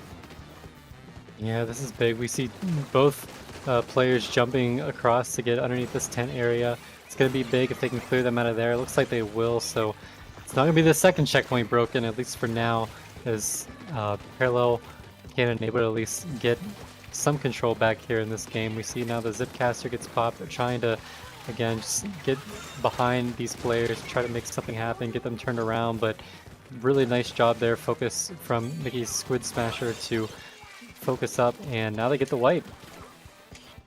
Yeah, but this wipeout's going to be pretty telling as well. I mean, look at the way Peak is playing the sledge. They're just kind of sitting in the right spot to make sure no one can drop. Krim going forward with absolutely no fear whatsoever, killing that Kraken before it gets out, and the in-zap going down here means that we're going to be right back in the situation where we were before, where Mickey Squid Smasher is completely holding their spawn, and Parallel Cannon needs to find a way out fast. Second check is going to be broken. This Inkzuka comes out, forcing Bab off the tower, but it doesn't look to be halting the push of Mickey Squid Smasher anymore than just delaying it a little bit. Yeah, that was kind of a desperate Zuka. You're basically just trying to pick somebody off who they backed up so they weren't really even visible anymore. You had no teammates there to kind of follow up on your damage. Wasn't able to get the job done, but Acing able to just kind of dive in, clear off tower on their own to try to stop this game for the time being. Right, and you see how just Krim playing in that top right, let the pencil jump back in, then the second the pencil was in, everyone jumped to the pencil again. And it's really hard to stop these kind of offenses when you don't have any kind of fast cooler of your own or a retake special that kind of forces out. And I'll say it like Keo said it whenever we had this conversation at one point. It was just, never underestimate the power of a Booyah Bomb or a Tri-Strike to get yourself back into the game. And I think they definitely needed one to stop those forward rotations there at the end. Yeah, it's a little rough, Luna, any blasts are a really good weapon for getting people off tower, but when your team is at such a range advantage, uh, how are you going to get to the tower to begin with? That was kind of the thing that they were struggling with. We saw once Acing was able to actually get to the tower, they were able to get two and really slow down the push, but that opportunity just didn't present itself often enough, and we saw just the members of Mickey Squid Spasher doing a great job of just keeping their foot on the gas and closing out that game with a KO. Very efficient, very quick KO. That 2-0 is going to go just as much as we planned. I think we're actually, was that loser semis or was that losers quarters? Quarters? All right, so we're going to be moving to loser semis. Yeah, the good thing is that the good thing is that was like kind of our slowest set. We don't have any other like parallel sets going on that we're waiting on. So every future opponent is lined up and ready to go, and potentially watching the stream to see who they are potentially facing next. So it is going to be Mickey's Squid Smasher versus, I thought Blahaj Blast was a drink. So we'll get underway with that in just a bit. We'll take a quick break first, and we'll see you guys soon.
And welcome back to Squid Junction 64. Now we're going to be seeing Mickey Squid Smasher. We just saw them on the last set versus I thought Blahaj Blast was a drink. Guru is going to be pairing up here with me today on commentary. How do you think this set is going to go? We saw, Mickey Squid Smasher winning their previous set, 2 KOs very quickly, but as I was pointing out earlier, I thought Blahaj Blast was a drink. That's the team that took our number 1 seed to a game 5. So really, we're down to 4 teams left in the tournament here. There's nothing but heavy hitters, but I'm really excited to see how this one turns out. You have the momentum from one side with just, the pedigree of the other. It's going to be really interesting to see how this goes down. Right, and just taking a look at rosters real quick, no kidding about the heavy hitters. You got the Blaster plus Stamper combination coming out from Blahaj Blast, Lin and Stan representing that, and then of course, Krim and Pika just have generational offense between all the different weapons they play. Cherry Limeade really broke ground in terms of what weapons could be used back in S2, and then now in S3, they're carrying that momentum forward and just having very flexible setups for their team. It's going to be interesting, especially on a map like Clan Blitz Scorch Gorge, where there's a lot of different viable options, mostly just in how are we going to be poking the ledge, how are we going to be approaching. Some teams prefer to have one player come in from that left side, but some teams just like to go all in on the right. Going to be clearing that snipe is going to be the big game difference between winning and losing this match. Yeah, you never feel more exposed as a player than when you're trying to make that little scurry across the grates when you're going for that left side flank. You know, sometimes if you're something quick like a brush or you have a protection from like a crab tank, you can make it happen, but some people are bold and just go for it. And getting into this match, we got a pencil coming out on both sides. Bab representing that pencil on Squid Smasher. We saw that last time. And Dash question mark on Baja Blast is really getting into position already, starting this game super early. Hornet and Lin taking these aggressive little holds on the right side. Stan doesn't look too confident though as Lin goes down early, and Pika's rotating that left side, going to get 2 picks onto Baja Blast though. Squid Smasher already making a statement really early in this match about getting that space control we talked about. Yeah, we see now just nice shot with the Zuko, but the pencil able to trade it out very quickly. These teams just kind of diving in at each other early on. We see right now just kind of backing up, trying to maintain something. Nobody really has any claims because everybody just keeps dying. Right, it's so difficult to get a mid hold on this map. It's that you can come from any different side of mid. The drops are actually good since you want to be holding mid for a while to build up clams. But you can see that Baja Blast is starting to kind of get something going here. Stan's fighting on that left side. Lin moving forward with that Zuka from Hornet. Pika gets the cooler, and now we're going to see a little bit of a counter push coming out from Squid Smasher, trying to break out of their plat. Yeah, we see the Ink Strikes come out, trying to at least clear out of top mid. It's not going to happen. The crab is going to get popped there, but nobody really around to assist with any of this damage. They're going to get turned around and just kind of switch spawns for the time being. At least going to be a distraction. It's going to cause the members of Mickey Squid Smasher to turn around and deal with them, which means they're not collecting clams or pushing up. So not the worst play in the world as we see. Now Pika back there also causing some damage, so now it's just crazy watching these teams. Again, they're pushed up so far, but they don't have any clams, so Stan is just going to back off, live to fight another day. Yeah, Stan actually made a really good play there off on that left side, just staying alive for so long against 3 members of Squid Smasher, letting their whole team rotate in. And like you said, it pushed them up really far. If only we had a few clams to get away with something. Bab being pressured out by this crab tank with Krim going down now. Pika following. Hornet is going to be able to start moving into position. They have this Zuka on the ready. Lin has every single tool at his disposal to move forward as well. Stan and Hornet fighting this forward side. Bubble goes up. This is going to be scores for Balhaj soon. And here comes the push. Yeah, finally, halfway through the game, the first ball is formed and scored. Just really odd. These teams are just so into fighting right now that not a lot of clams being gathered, and it is going to be appropriately enough. Just the single power clam scoring, and that is it. Members of Mickey Squid Smasher trying to push in here, but 2 go down, and now the third with a zip cast goes down, so now it's everybody chase after the pencil. They're gonna have to jump out, and you know it's not gonna be the end of the world because again there's just not really any clams on the board yet. Right after Stan jumps out, Lan manages to find a really good trouble here. Stan fighting Pika out on the left side. Stan's going to make sure to win that fight for his team. Lin taking immediate advantage of that and just dives at 52 gal. Is going to get the pick back onto Lin though. Krim is not letting that slide. Now question mark is getting into position with this pencil, and it's aggressive as a position for sure. Second clam going in. It doesn't look like there's going to be too much extension on that beyond a couple clams, but this hold means we might get to see a little bit more action if the clams can come in just quickly enough to keep this push moving. Yeah, that was a fortunate clam spawn. Len went back to go get some clams, and then on his way back, 3 more spawned on the ramp that he was going to take up anyway, and now he would get those and hit 2 huge double. Correct. Len really helping out, keeping this push alive, but they're not going to be able to form this ball and get it in time, but they do have all the control of mid in the world right now. Right, now it's just for Hornet to get back into position, grabbing a pick on the Crim here, and now the Sword as a follow-up. Stan now looking for the extension on that, taking Pika out. Squid Smasher really needs to find their footing here, because what's happening is they just keep staggering, and even when they do get put together, Lin just immediately takes care of it, like that 52 gal that just went down. Lin keeps playing this corner so forward, unafraid to just keep this fight up, jump out from the pencil after a quick little touch and go on the basket here. It looks like this might be the end of the push, but Stan gets one more trade as a little bit of a last hurrah. Yeah, now we see a few more Flams able to come in. They're going to jump in with more, but just not quite able to get there in time. Just needed like one more sub, a quick super jump to get in there, but gonna result in them just already having another ball formed, and Lan already just still camping under this basket. The push will continue after all, and now it is going to be Mickey Squid Smasher just really unable to get anything done right now. They're going to go after this crab. It's not going to work out well for them, and Len able to follow up with the extra damage, able to get the kill, and really just getting spawn camped now. They're not even able to get to their basket to pick up the pity to give themselves another pity, which is kind of what you'd want to do if you have to mount a 70-point comeback. Right, now you can see Lin is still just playing this angle really aggressively. He chooses to jump out, giving himself a little bit of the time to save himself, keeping this bubble alive. It's really impressive how just these players know exactly when to back out. Overtime push is going to start, but it seems like it's going to be very short-lived here. All the players in the world going down to the combination of Hornet and Lin, and yeah, that's going to be game.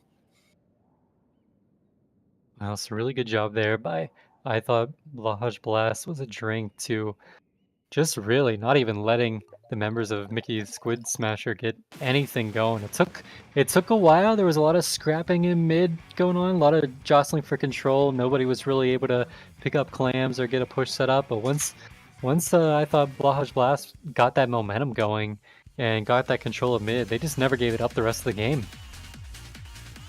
Right, and that fighting was just so aggressive, so immediate. Like you said, a lot of scrapping in mid, but once they got control of that, it's really difficult to come out of this spawn. Like, if you've never played this map at a high level, one of the most difficult things there is to do is to leave this spawn. And the reason why is, you know, blasters like Lin, who just punish any sign of a positioning mistake with this aggressive ledge holding behavior that makes it really, really difficult to even imagine coming back into the game.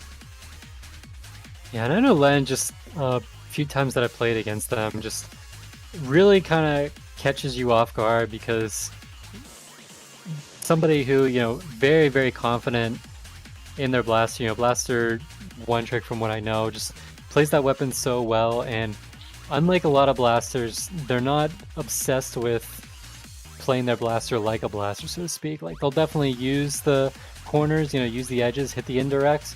But if you think that they're just going to play like that constantly, you're going to get caught off guard, because Len will just come right at you and direct you. Like, you think like you're going to kind of space them out and, you know, stay away from ledges, stay away from, you know, corners and stuff, so they got to face you head on.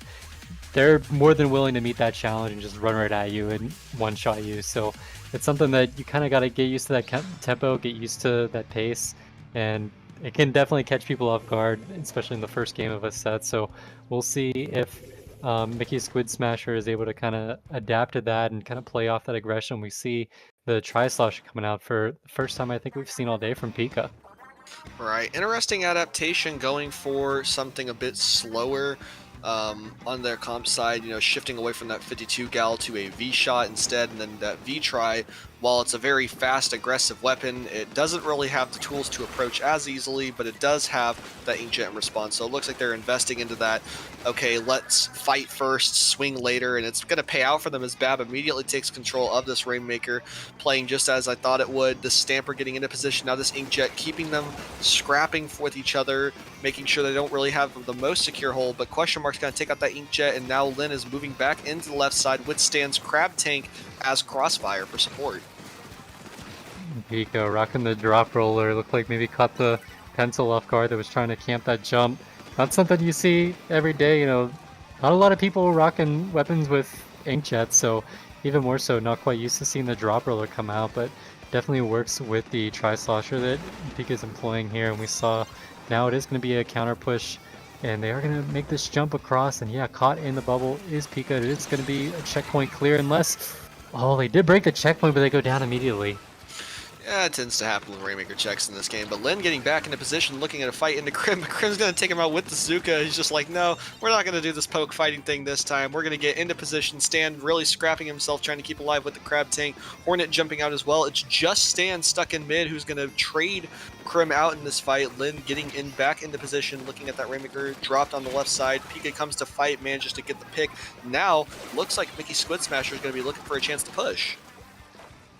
Yeah, it looks like they're just letting that Rainmaker kind of reset for the time being. They're just trying to take these fights, and it looks like they haven't even popped the shield yet. It finally does get popped, but 2 of their members are down, so priority is going to try to be to get some jumps in. But we see the members of I Thought Blahaj Blast Was a Drink are coolered up, trying to push in there to clean up any jumps that come in. It's going to be them that gets this mid control as the Rainmaker resets.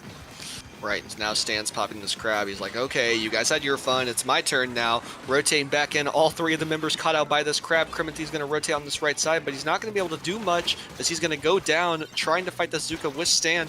Lin now moves into position with this bubble, gets a trade onto Pika. Somehow the Rainmaker goes down. I think Pika just manages to grab the Rainmaker at the last moment here, but it gives Kalana and Criminty just enough time to rotate back in to keep this fight going. Hornet goes down early, but Lin is keeping it alive, jumping out to his team, making sure that he's not going to be caught out alone and cause a wipeout here.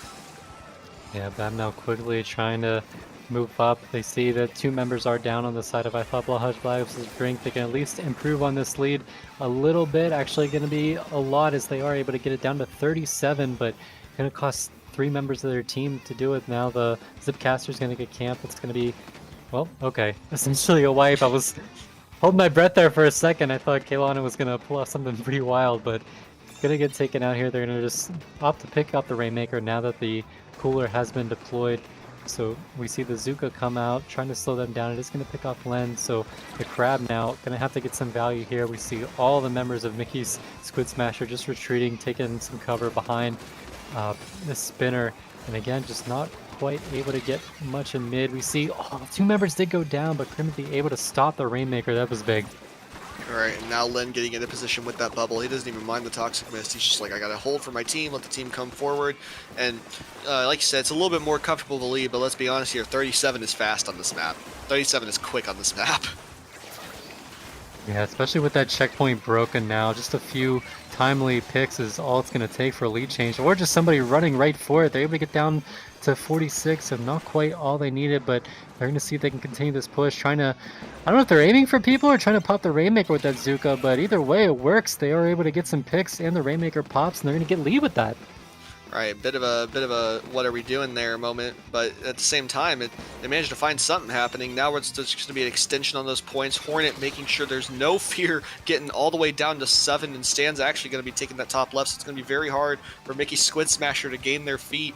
Getting flashbacks to the last match now. Kalana trying to get rid of Stan, making sure those jumps don't come in, but I think Lin's going to get here in time to assist that fight, and there he comes, getting a pick onto Kalana, now following up with a pick onto Pika, and Crimithy's weak, might be able to extend it. Stan unfortunately goes down, so now it's just these last 20 seconds. We got to make sure we get a secure hold going. Specials being built by both teams, preparing for this very last team fight. Man, it's bad enough when you have to push all the way down to 7, but the members of I Thought Blahaj Blast Was a Drink, they were able to waste a good 30 seconds of the Squid Smasher's time trying to retake that, and now they're not even going to be able to get the pop on the reset, denying them overtime. It's going to be I Thought Blahaj Blast Was a Drink taking this set. Yeah, very confident 2-0 from Blahaj Blast. Lin and Stan just showing off everything they can with that. Want to commentate on a little bit of the end of that match there. The Zuka came out and managed to kill Bab the second they started popping Rainmaker, which is what denied them the pop there at the end of that game.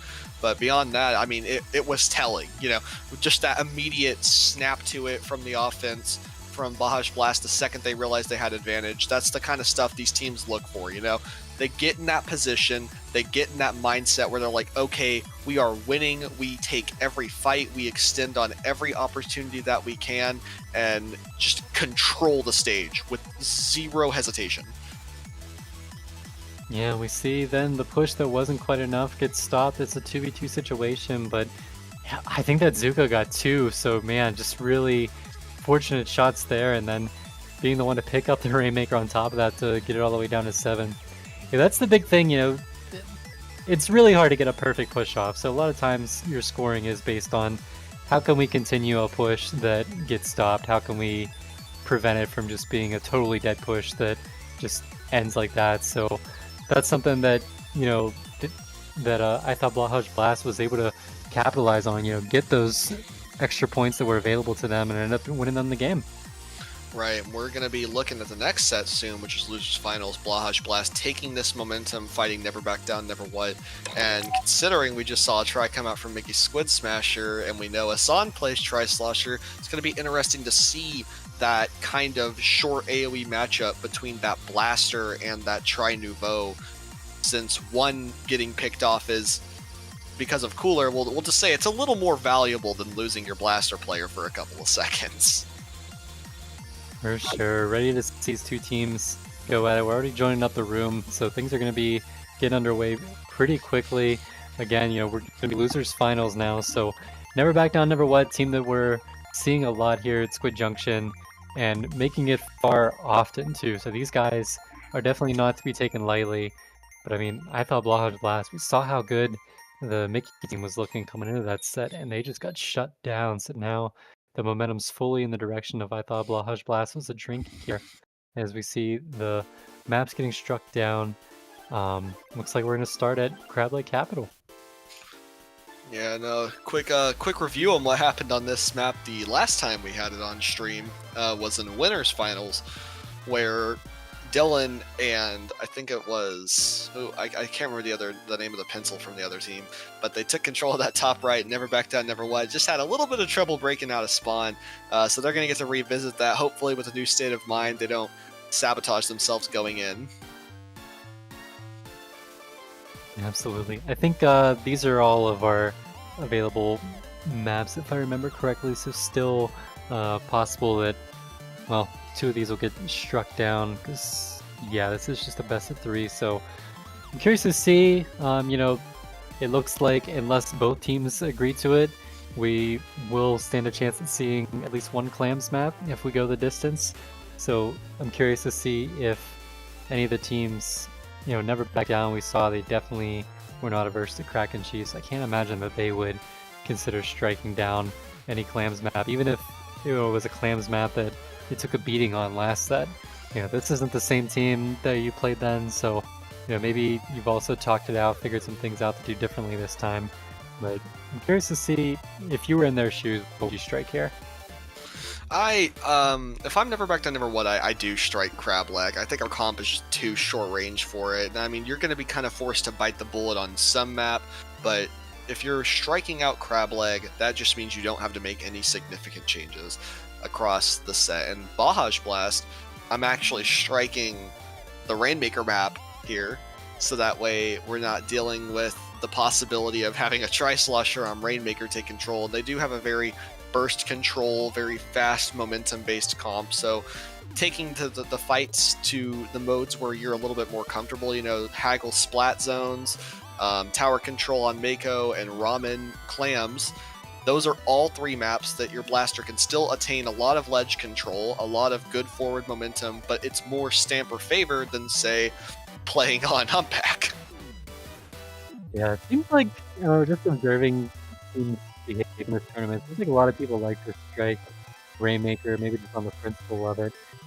It's a very volatile kind of map mode, but, in this in this circumstance, though, it is going to be neither team choosing to strike it. You were right, you caught it. Never Back Down, Never What did not want to return their Crab Leg Capital for Clam Blitz, and the Blahaj Blast team, they chose to strike Clam Blitz on Robo Ramen, so we will go Clam 3 for the Losers Finals.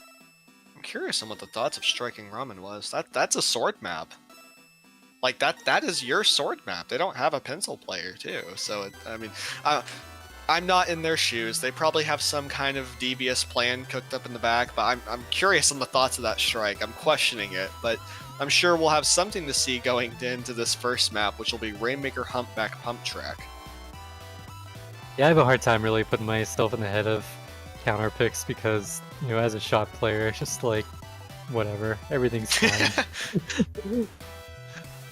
Now see, I coach, so unfortunately, whenever you coach, you get too used to seeing what everyone's good and not good at. So I'm thinking, it's like, Stan, you play this map all the time, you're great on it, but at the same time, it's like, they have a tri-slosher. They have a tri-slosher. I think at the same time, me personally, I'd want to be playing on maps that just lean into my range a little bit more if I knew the range advantage existed, but I don't think they know, which might also be a thing that goes into this. You know, you don't always have the intel on the enemy team to make those counter picks, so you just pick what's comfortable. You think, okay, I win on Humpback a lot, let's just not allow Humpback. I don't win on Ramen a lot, let's just not play Ramen. Yeah, a lot of times really it is just kind of, and you've, at this point, this late in the tournament, you've probably played all these maps at least at some point tonight. So maybe you are just thinking about how something went earlier on in the evening, and that's kind of influencing your decisions now. You know, you kind of just going with whatever's hot at the moment rather than, you know, something that, you know, you practice, especially since, well, Never Back Down, Never What, they seem to be playing together pretty often. But I'm thinking this, I thought Blahaj Blast was a drink team. Doesn't strike me as the name of a very established team. So when you're in a pickup environment like that, it really just kind of is like, you know, what are we thinking? You know, I don't care, just pick something. And then you just kind of can go on a whim of, you know, what happened earlier that night. Right.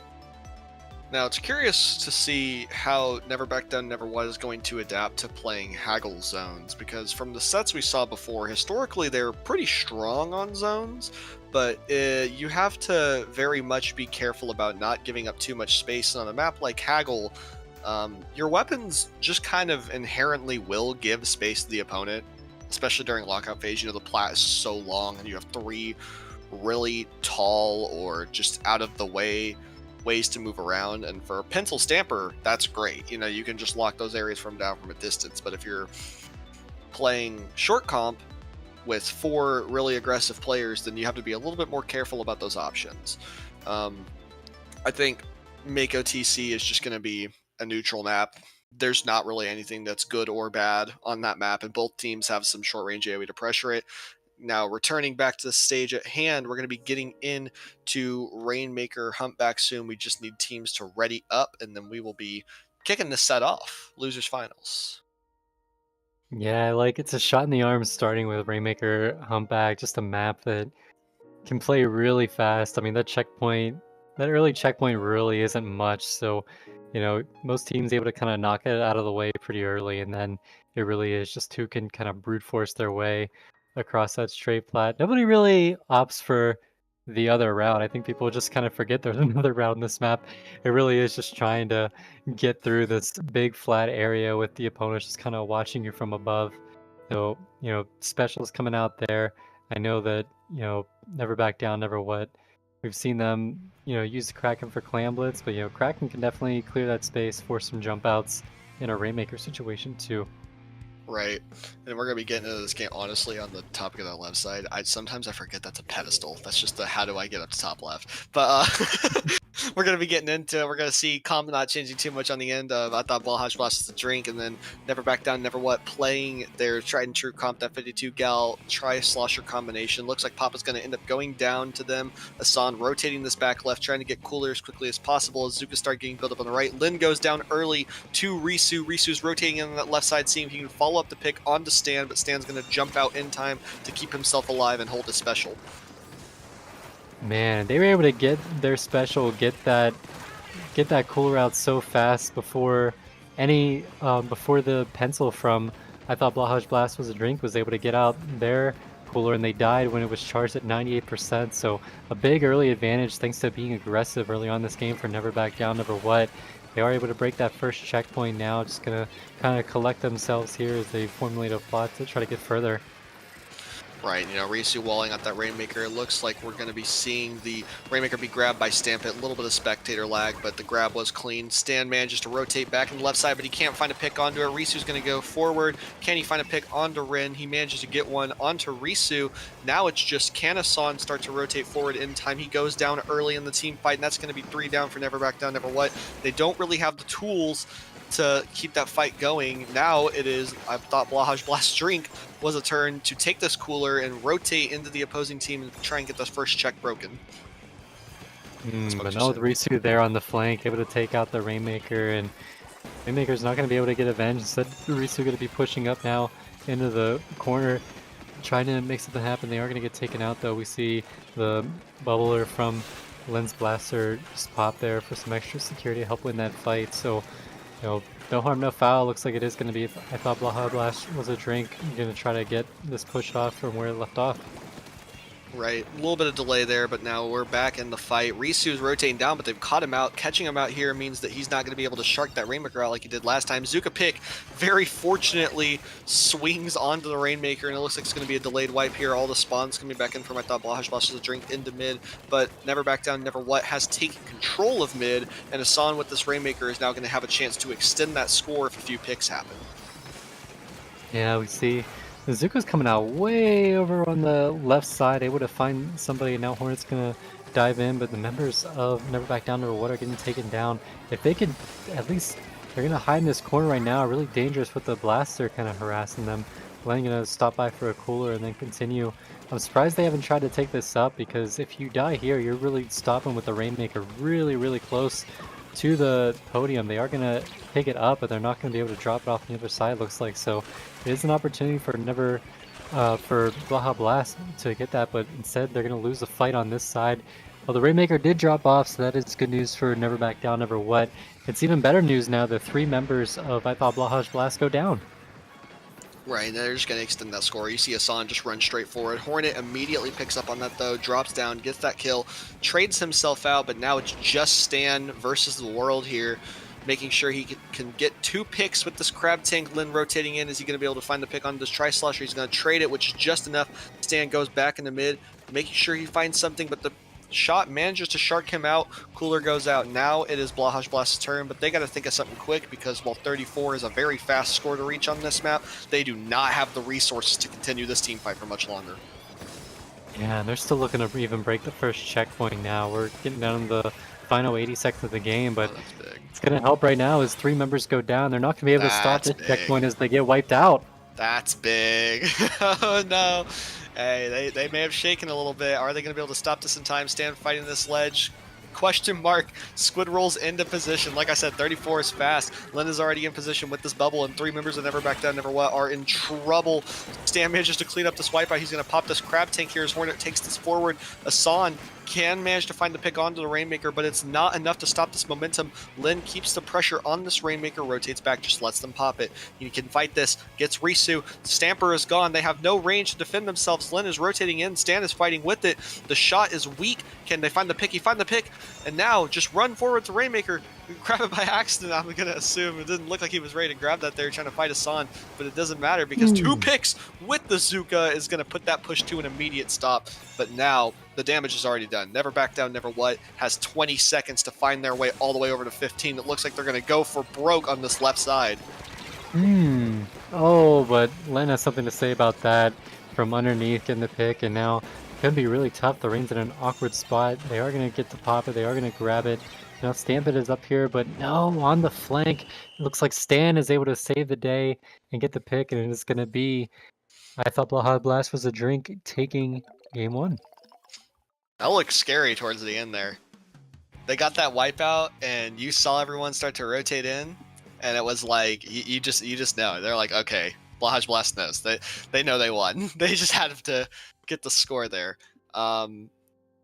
Wow, that was a really interesting team fight. That could have gone any way at the last second here. Risu really made a decision going out for trying to go all for broke on the left side, making sure he could go for it as a last-ditch effort. Didn't think the team would be able to rotate over in time, but Lin just stops him right at the gate.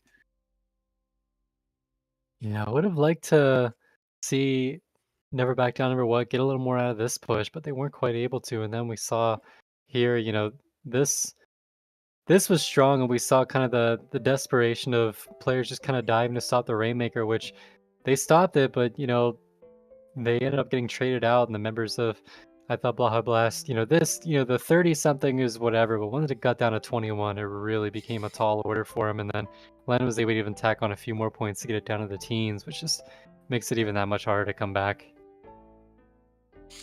Right, and now so that was their advantage map too. That was Never Back Down's advantage map we were talking about, and now it's time to get into match point, losers finals, splat zones, hagglefish market. This is scary if you're Never Back Down, Never What, because you got to find a way, and it looks like we're actually going to be rotating over to this pencil as kind of a way to counter the pencil play from Baja Blast Was a Drink. Question Mark has been really sharp on this pencil though, so it's going to take some really excellent play from Shake It to counteract that. Yeah, I like seeing the junior here too. We see, tons of sub savers, so I'd like to see, something like a blaster or a stamper that has kind of a slow fire rate can maybe catch them with these splat bombs, just rolling at their feet. Good things can happen. We saw the mini bomb rush there whenever they popped the big bubbler, was able to get them early control. And it looks like they're going to hold it for a bit longer now as the teammates are there to follow up. So it's going to be an early advantage to Never Back Down, Never What. Right. The science behind that, by the way, is actually quite interesting, because the idea of Junior is that even with these slow fire rate weapons you're using the bombs to counter, you also have access to the bubble. And, we see the blaster do the bubble plenty, but they're playing the bubble more aggressively. With Junior, you're using your bubble to stall for time, and then Risu getting into position, showcasing just why this comp works so well. The pencil and 52 working together to secure a few picks. Now these bombs are going to come out, securing space for the pencil, and the bubble's going to come out now. Oh, no! Immediately broken. It looks like it was set on top of somebody, and the slash just killed it before it was even all the way up, just denying that bubble any presence on the screen. Interesting. I don't think I've ever seen that happen before, but yeah, not quite. But Len, not too shaken up about it, is able to get a couple picks and get control back now. But Risu able to take out Len, so that's big. It's not going to be a full-on lockout here, as he's gonna have to opt to retreat now, as you got to make sure that Len doesn't get set up under these ledges. He's going to be respawning in shortly. Hornet just trying to hold down the fort in the meantime. Is weak. We see two members down there. Maybe they can at least grab the zone in the meantime. They are going to smartly jump out though, so they can get in a position to influence more. You see that with the crab tank out now. Right, Len playing that bubble on right side in conjunction with this crab from Stans. They're going to maybe find some picks here. No picks from the crab, but the Zuka's now coming out to follow up off that chip damage. Stan rotating in with that cooler effect, putting that toxic mist down, keep the damage up. Blaster combination from the vertical slash from Stan, and now they're pushing this plat. This could be dangerous if Never Back Down, Never What doesn't have a way to get back into the zone quickly. Yeah, Risu's going to go for it. Risu got behind them. He's going to go for it. Risu got behind them. Looks like there's going to be no one stopping him from taking the zone. That's actually really unfortunate if you're... I thought Blahaj Blast is a drink. Sorry, I was... I saw him get behind. I didn't mean to cut you off there. No. I didn't quite catch it myself, and neither did any of the members of... I thought Blahaj Blast was a drink, and it is going to be enabling Never Back Down, Never What to fight another day here. Stamp it with a big pick right there, and now popping the crab. This is big. They were the only member alive, able to get another pick now. That's huge, just winning these disadvantaged fights right now. Something that, coach would probably yell at you for even taking, but able to make it happen and keep their team in control right now. Right, now Hornet starting to get back into position here, making sure that he can keep the zone neutralized for just a bit longer, trying to stall out for his team. We're going to have specials online soon, but unfortunately Lin goes down before they can really get their push set up. Risu taking that excellent pick on the left side. Wall is set up, so Lin has to have some pressure fighting back in. Stan's going to come over to rotate and help, but Risu gets the pick onto the blaster before he can really do anything, and now it's going to be Never Back Down, Never What full swinging in with that bubble to stall for time. The single shot weapons have to find a way in. The zone's going to rotate back to Never Back Down, Never What, with Stamp It and Asan having that kind of combination between the bubbles and the 70 slashes to keep that pressure up on that top 10. Yeah, and we see right now the crab battle coming out right now. One's just going to hide out in the corner of the zone, but the Zuka knows exactly where they are from Hornet, able to get the pick. It is going to be control once again, go for the side of I thought Blahaj Blast was a drink. And now they don't have much of a penalty, so it is possible if Never Back Down, Never What takes too long that they might lose this lead here. But they are able to get one pick on the Stamper. They are going to get the bubble out now, so nah, they're not going to. They're going to take this zone back.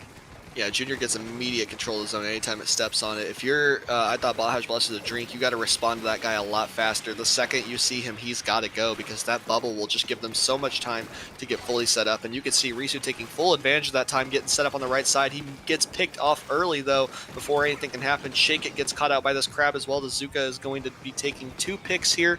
And now Stan gets the chance to rotate all the way in with the rest of his team.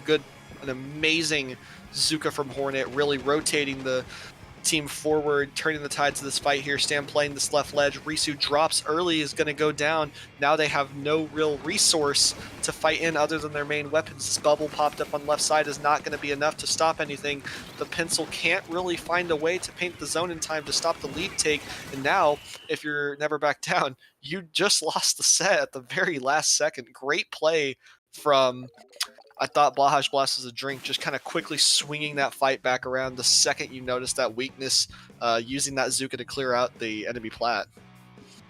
Painful there. We saw Risu winning fights all game long, but finally there at the end, dropping down, getting taken out, I think a little too soon because the team popped cooler kind of right as they were dropping, so just not quite on the same page there, unfortunate. Really looked like a great adaptation by Never Back Down, Never What. Going with the junior was working out so well for them, but again, yeah, you gotta win that last fight to win the game, and they just weren't able to. Right, and that, like you said, the adaptation was really good. The science behind it was secure, but sometimes science can't really prevail whenever you just got a player like Lin who's just gonna be better than you anyways. Like, all right, counterpick me, do it, and then see what happens. And so just like that, I thought Blahaj Blast gonna get their rematch against Massaging Woman, who that's the team again who they faced earlier, took to a game 5 in a best of 5. So I think we're gonna have a really, really strong finals coming up here just a little bit.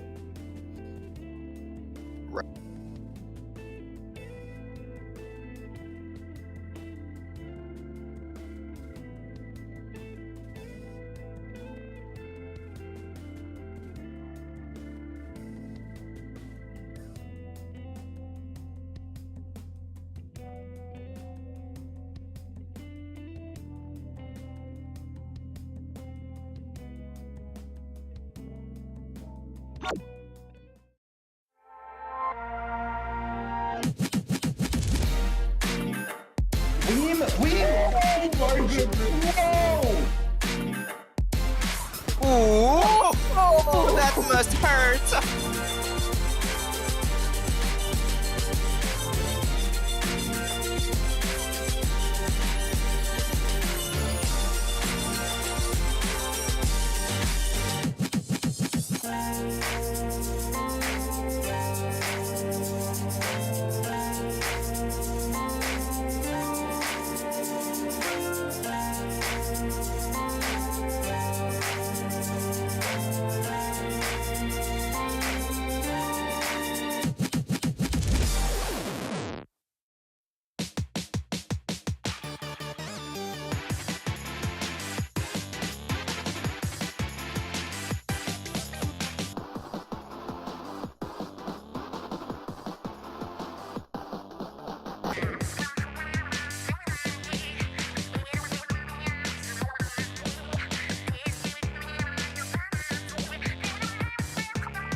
Splatoon Stronghold, a stronghold for competitive Splatoon, providing resources to long-timers and newcomers alike.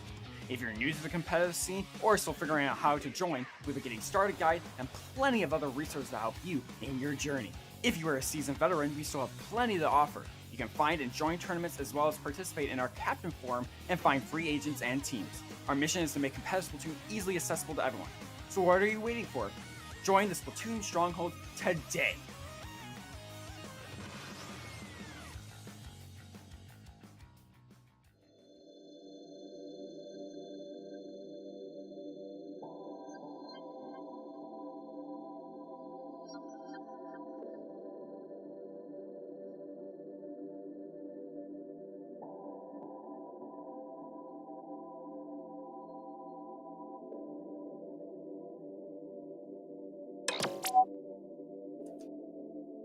Hello, everyone. Welcome back to Squid Junction. Squid Junction 64! It's time for grand finals. I am here with the one and only Frosty. Are we pumped? Are we ready? We are ready for grand finals, Gregor. And, it looks like we're going to be watching Massaging Woman versus I Thought Blahaj Blast Was a Drink.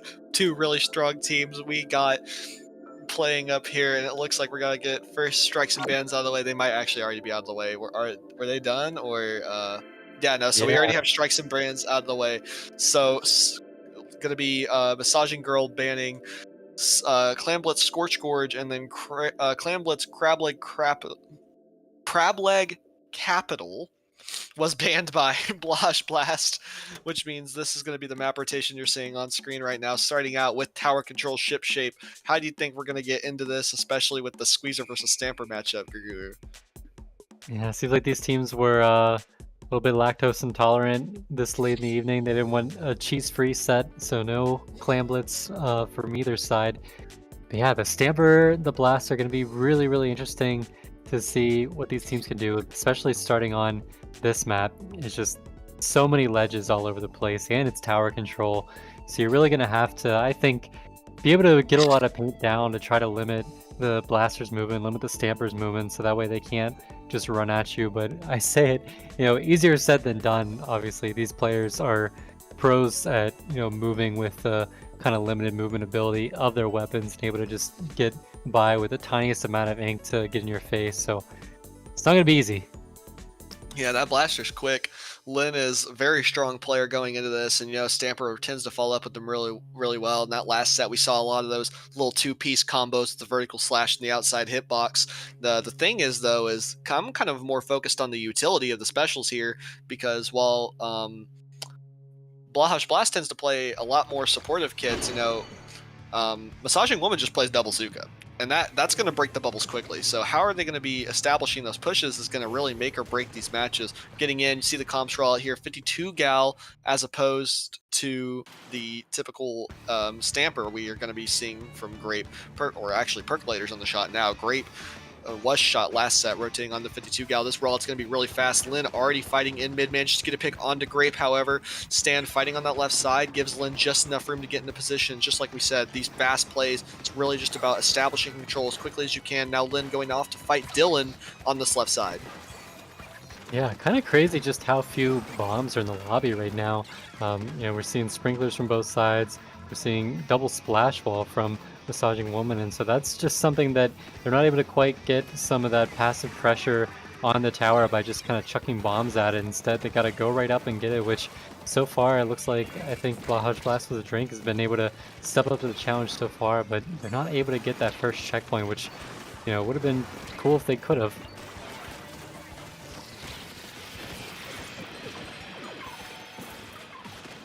See the crab coming out, and we see Grape just sharking, but oh no, the shark gets ruined. Hornet able to pick that up, and so it's Len now. It's gonna get taken out as well, and we see just both teams just it's carnage in mid right now.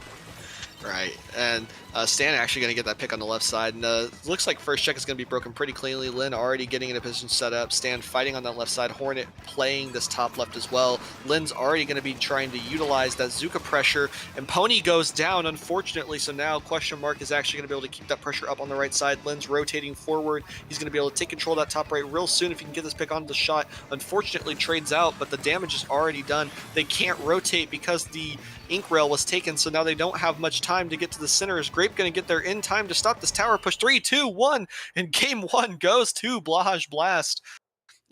Really swift offensive play from both teams there, but the thing is Blahaj Blast just had the better kill streaks, and when that cooler went down, it was pretty dire pretty quickly. Man, Blahaj Blast coming in hot out of the loser's side, just steamrolling into a KO right away in game one. You gotta wonder, maybe the members of Massaging Woman, kind of were just sitting around. They were sitting around for a decent time, since they punched their ticket to grand finals. And again, we said these teams are close. So, you have one team that is playing, they had a decent set to warm up in, a set that they play really well in. Not quite sure what the members of Massaging Woman were doing, but they're gonna have to wake up pretty quickly.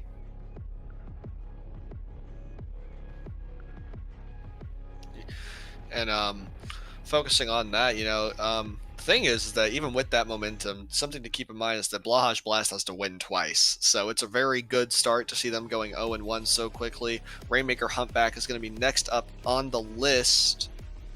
How do you think we're going to be seeing some adaptations to this? Because last time we saw it, there was a Tri-Slosher on this map, and it came down to a very close game where Bahaj Blast was able to get their momentum at the very last second, but I don't think Massaging Woman is going to allow them to have that momentum swing so clearly, especially with that double Zuka. Hopefully they don't sit around as much on this fight, but as long as they don't sit around, it should be pretty clear for them that as they can just play forward, get that momentum, take that blaster out as second you see them, and then rotate forward as quickly as possible.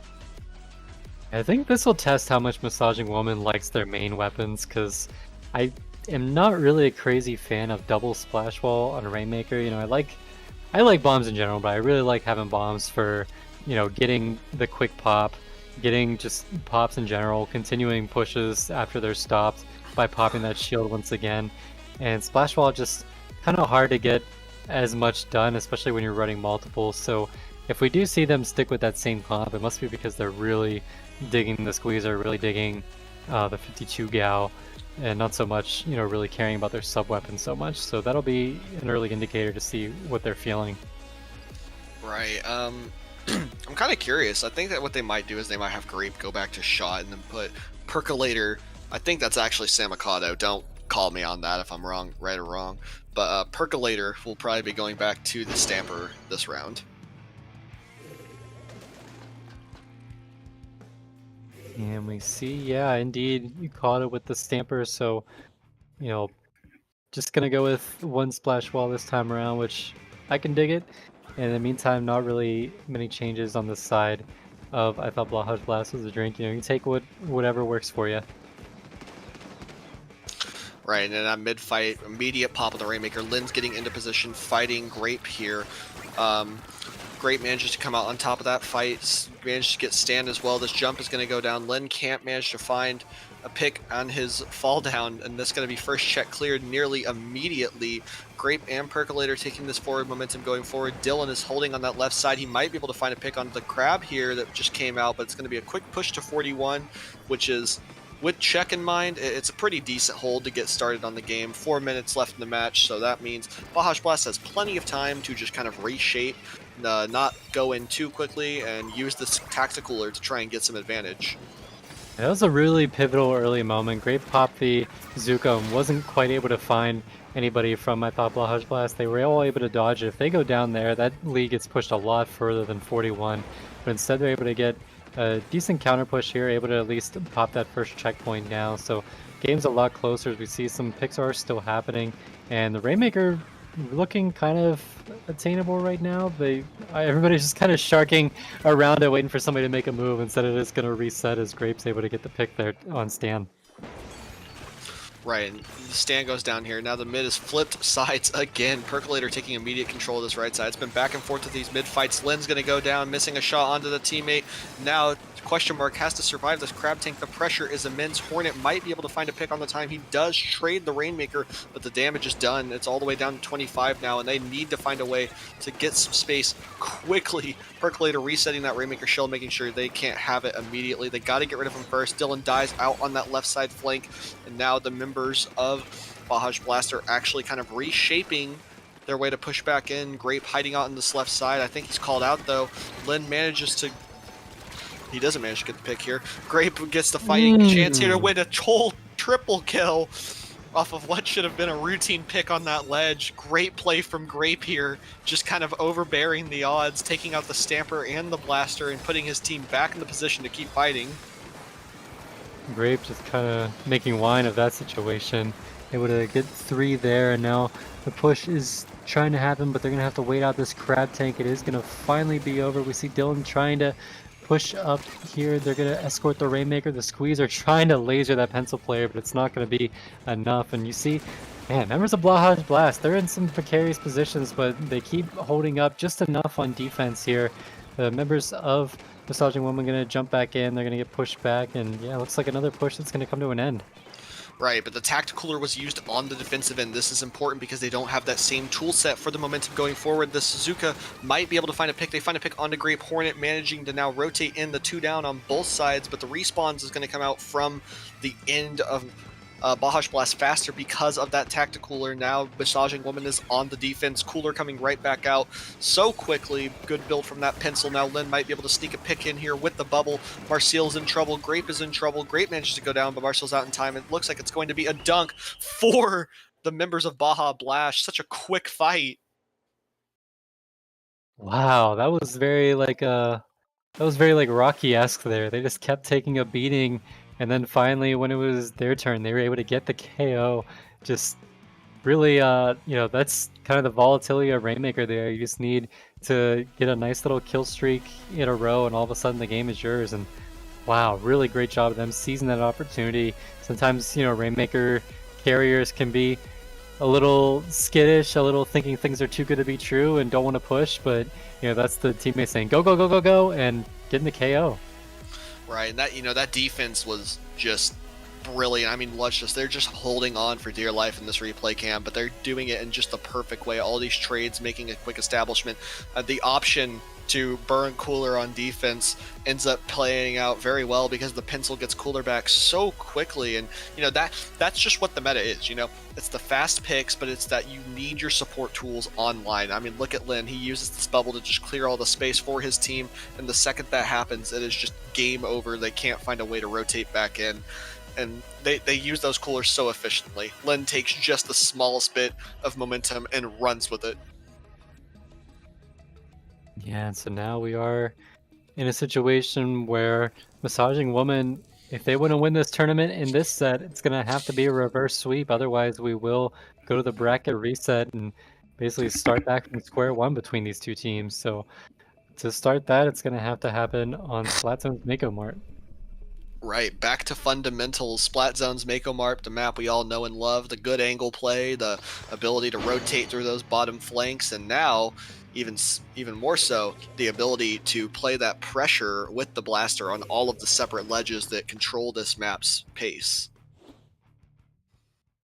And both teams, in addition to the blaster on the side of Bajash Blast, we also see both teams rocking a stamper, so the ledge is going to be pretty dangerous places to hang out, which is really the places you want to be on this map to be able to influence the zone. But right now we see just teams scrapping mid, looking for an opportunity. Grape tries to go after somebody, but is going to have to back up. They will survive, and oh my gosh, Dylan with the laser there on the squeezer. His mechanics are just so good. You see those fights are so efficient. Now we're going to see that the pencil's already taking control of top right. They're ignoring that left side ledge for the most part, but I think it's because they're playing just where they want to keep fighting that right side since it's such a bad position to be stuck in. If you're on the defending team, getting out of that bottom left is pretty difficult, but you still have that top mid to control space with, and now Dylan Caro using his own Zuka to try and fight, but the Crab Tank manages to get a pick. That's one down. Now Lin is going to rotate in, trying to get this Zuka. Doesn't manage to find the pick immediately. Swings back in, grabs Grape, and now Percolator is stuck behind the team. It's going to be a pincer fight the second the zone flips in the favor of Bajash Blast, but actually it looks like Stamper's going to jump back, so we don't get the pinch fight. Yeah, instead they jumped to their teammate that managed to die. Kind of a interesting move there. Didn't quite work out for him, so instead it is going to be just a normal retake. All members trying to push him from the front here. They are able to get 3 down initially, so just need some paint on the zone and it's going to be theirs.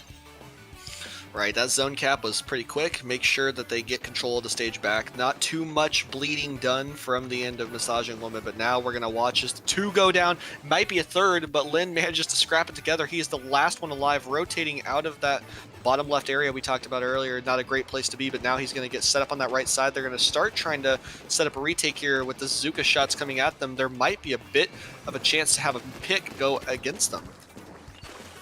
Yeah, and they are really camping these ledges right now. We saw Len drop earlier and get taken out, so it's going to be a tough situation now as the coolers are out, but Len hits the direct. He's going to get the bubbler out on base. That should be enough to get this cap here. It will as the member jumps out, but we see Percolator able to just go in and get a pick, get another one, and now pop the Crab Tank.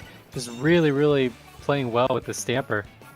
right? Keeping yourself alive using that crab tank is, it's what it was known for back when double crab was the meta, and Percolator seems to have not forgotten that fundamental use of crab. Just use it to keep yourself alive. That 500 HP armor is so much to get through. Now, if you're Bajash Blast, you got to set up yet another retake right here on this map. Great starting to fight forward. Zuka manages to get a pick onto the pencil, and that's going to be a huge loss of momentum for Bajash Blast. This could be curtains if they don't manage to get out of this bottom right side. Yeah, gonna be tough here. All the members just kind of grouped up there, except for that pencil firing from above. We see Glenn repositioning. He does have the bubbler ready again, but another member goes down, and they're just running out of people to shoot at the zone. It's not gonna be enough, and it is gonna be Massaging Woman staying alive here for a little longer, taking game 3. Percolator finding that double at the end there is really just kind of what sealed the deal. You have all those people just kind of fighting in mid or rotating at that bottom right side. It feels like the fundamental purpose of this, that ledge is just, can we hold here for forever? And they tried to circumvent it by going out on that high ground at that left side, but they just don't have the tools to stop the Zukas from taking random picks and using that to claim so much. Dylan Carew definitely using that laser aim with his squeezer to just ensure that no one's really taking too much solo fights. Percolator getting really important doubles keeps their momentum up. It's the team flow. It's just Mako Mart. It's just the way you play this map. Yeah, really, really solid job by them, especially after those first 2 games, how it went. The momentum was definitely not on their side, but able to get a strong KO here, exactly what they needed. And these 2 teams, again, just really good at taking games off each other, which is really what you want to see here in finals. Right, now we're going to be swinging back over to Tower Control Hagglefish Market. The last time we saw this map was when Pika and Crimothy were setting up an absolute sweep on it. Now we're going to return here, and the comps are just a little bit different, so you know how this map plays. You got to get the aggressive plays, you got to get the picks in fashion, but the opening team fight is always slow just because of how wide the map is. Coolers are already out on both sides. Percolator managing to find a really important pick. Now Marcial is going to be scrapping to make sure they don't die to the Stamper coming in from Bajash Blast, but the Zuka shot manages to clean them up. That's a pencil down, and it looks like Bajash Blast was a drink might be able to get their first push going past checkpoint 1 and maybe all the way into checkpoint 2 with how this positioning is going. Yeah, this is going really well for them now. The cooler comes out. They're able to just keep these members of Massaging Woman staggered. Now the bubbler comes out, so again, that's gonna mean that they're shooting at the top of the bubbler instead of anybody else, which enables Len to just run right up and take out the crab tank. Really, really smart play right there. That's knowing your kid, knowing what your special is, knowing how they're gonna react to it, and they're already down into the teens. Right, yeah, this is actually looking pretty dire. That's going to be a wipeout. That's actually the last 10 points they need. Stan just uses this crab to stay on tower. He knows not to use the ball form. The ball form will actually allow him to knock off easier, and the point is going to be cleaned right up, giving the bracket reset to, I thought, Bajash Blast's drink. And so now on the night, we have both of these teams taking a set from each other, but as far as total games go, I believe that now puts, I thought, Bajash Blast up a game, and we're back to even now. The grand finals reset has been achieved, so buckle up for another set here. Is there a second set of counter picks from each side, or am I mistaken? I forget how. All right, okay. I remember that they play different maps. I was just trying to double check with myself to make sure that we had counter picks and bans. However, we're going to be going into this set bracket reset. Like I said, it's 0-0. So anything you thought before about these teams, throw it all out the window. We're going right back to square zero. Yeah, I'm always intrigued by the, bracket resets. I feel like you don't see them that often. Usually these tournaments, there is just kind of one defined team that is, the best team in the tournament. They win and they tend not to lose. But now grand finals, for the first time, Massaging Woman's going to experience a loss in this tournament. It's up to them if they can prevent it from snowballing from here. But I thought Bajash Blast now, really, really sharp gameplay, able to really just keep things going well. So the strikes come in. Looks like we are going to start off on Zones Barnacle. Zone's Barnacle being our start is going to be pretty advantageous to Massaging Woman. Their comp just leans better to it, the better range control, the fact the Squeezer can control the right lane. But it's going to be interesting to see how they utilize that bubble to take control of the ledge on their offense if they manage to get it put in position. So for those of you who missed the bans were CB Robo Ramen from the end of Baja Blast, which means they've really been avoiding that map. I don't know why, but they've been avoiding that map like the plague. And Massaging Woman banning Rainmaker Humpback Pump Track, just making sure they don't go back to that stage. They were having a bit of trouble setting themselves up on it, especially against that blaster, so it makes sense there.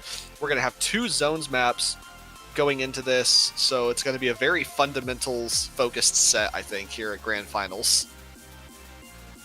Yeah, everybody's just kind of at this point wanting to go back to basics. They saw how volatile that humpback game was, so don't want to experience that again. Instead, just gonna again go with some modes that can be a little slower, a little more controlled here.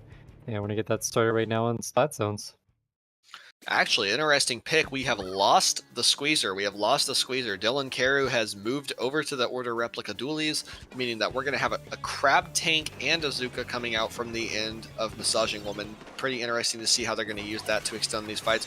Percolator also moving over to the Zipcaster kit. This first fight coming out, coolers are already out for both sides. Percolator starting to fight towards that zone, but the Inkzuka pick is going to grab not 1 but 2 players at the same shot. Hornet moving forward, going to get in this 1v1 with Grape. He manages to get the trade. Lin rotating towards his pencil, he finds it. That's a huge advantage, 2 down, but you have the weapons with better fighting power. Let's see how Stan's going to play this as the jump start coming back in for Massaging Woman, and it seems that the jumps are going to get killed by Grape. That's going to be zone flip for Massaging Woman. Man, Marcel really did a great job there of managing to get that trade, because we talked about how hard it is to come back on this map. If they lose that fight, those jumps get camped, it's down to 40 points on the side of Blahaj Blast right now, and maybe getting to the point where Massaging Woman only gets 1 more chance to retake. Instead, they're the ones with the lead. They're the ones defending right now. We see the jump come in, and sneaky suction bomb there. That's the big thing with their changes in the comp. They picked up, I think, 3 bombs combined from what they were running before, so that's something that they're taking advantage of here as we see the suction bomb off of the side of the wall there. Right, Percolator stuck out. They're actually going to be jumping out here to their teammates, and this Crab Tank is going to be stalling more space. I don't think they might not be able to make it back in time as Percolator goes down inside that bubble. They only have 1 chance to really take the zone here. Marcial holding onto the space just long enough. It's going to be 1 point, and Blahaj manages to get the zone back in time. Percolator still stuck out on this left side, though. Means the fight can flip at any time. I think Lin sees it, calls that to his team, but he's going to jump out to his teammates. Yeah, that was rough. I think Marcel trying to stay alive, didn't want to get picked off by the Crab Tank, but instead just kind of backed up through zone, which meant that the Crab Tank was able to not only pressure them, but any shots that they were missing were landing on the zone, which was able to help the other members just rush in and secure that cap right at the last second. And so now it's going to be Len that gets found. The zone is still in control, though, of Blahaj Blast. They're going to need to try to hang on to it, but not going to be able to. Instead, they're going to get stuck with a penalty of their own. Right, that penalty is going to be pretty important here, because now that if Blahaj Blast does manage to get this retake, zone's flipping over towards Massaging Woman. But if they do manage to get that retake, it's just more time that they have to fight through. And you see how this offense is going so far. Even with Hornet getting into position here against Percolator, he's not actually going to be able to take as much of this fight aggressively. The Zuka comes out. Is he going to be able to find a pick? He manages to find 1 onto Dylan, but it's going to be just a reset as Stan goes down. Huge pick here. Now the pencil's cut out alone, has to jump out. We're going to see that Grape is going to start taking that forward position. Might be able to rotate up top. Chooses not to. Opts to just hold that left side to make sure he's not letting the opponent get too much space against him. These specials are going to be coming out soon. There's only the penalty timer to tick through, but Lin is going to rotate him with this blaster. Here's the bubble. He's looking for the pick now. Can't manage to seal it onto Grape. Grape is just walling him out, not letting him in. Can't manage to flip the zone quickly, but the fight isn't over yet. Percolator finds 1 onto the Stamper from the end of Blahaj Blast. Lin going forward. The zone is back in their favor. Lin gets an insane pick onto Dylan, but is going to go down to the Zuka. Yeah, I think you're seeing the members of Massaging Woman just acknowledging how hard this map is to retake.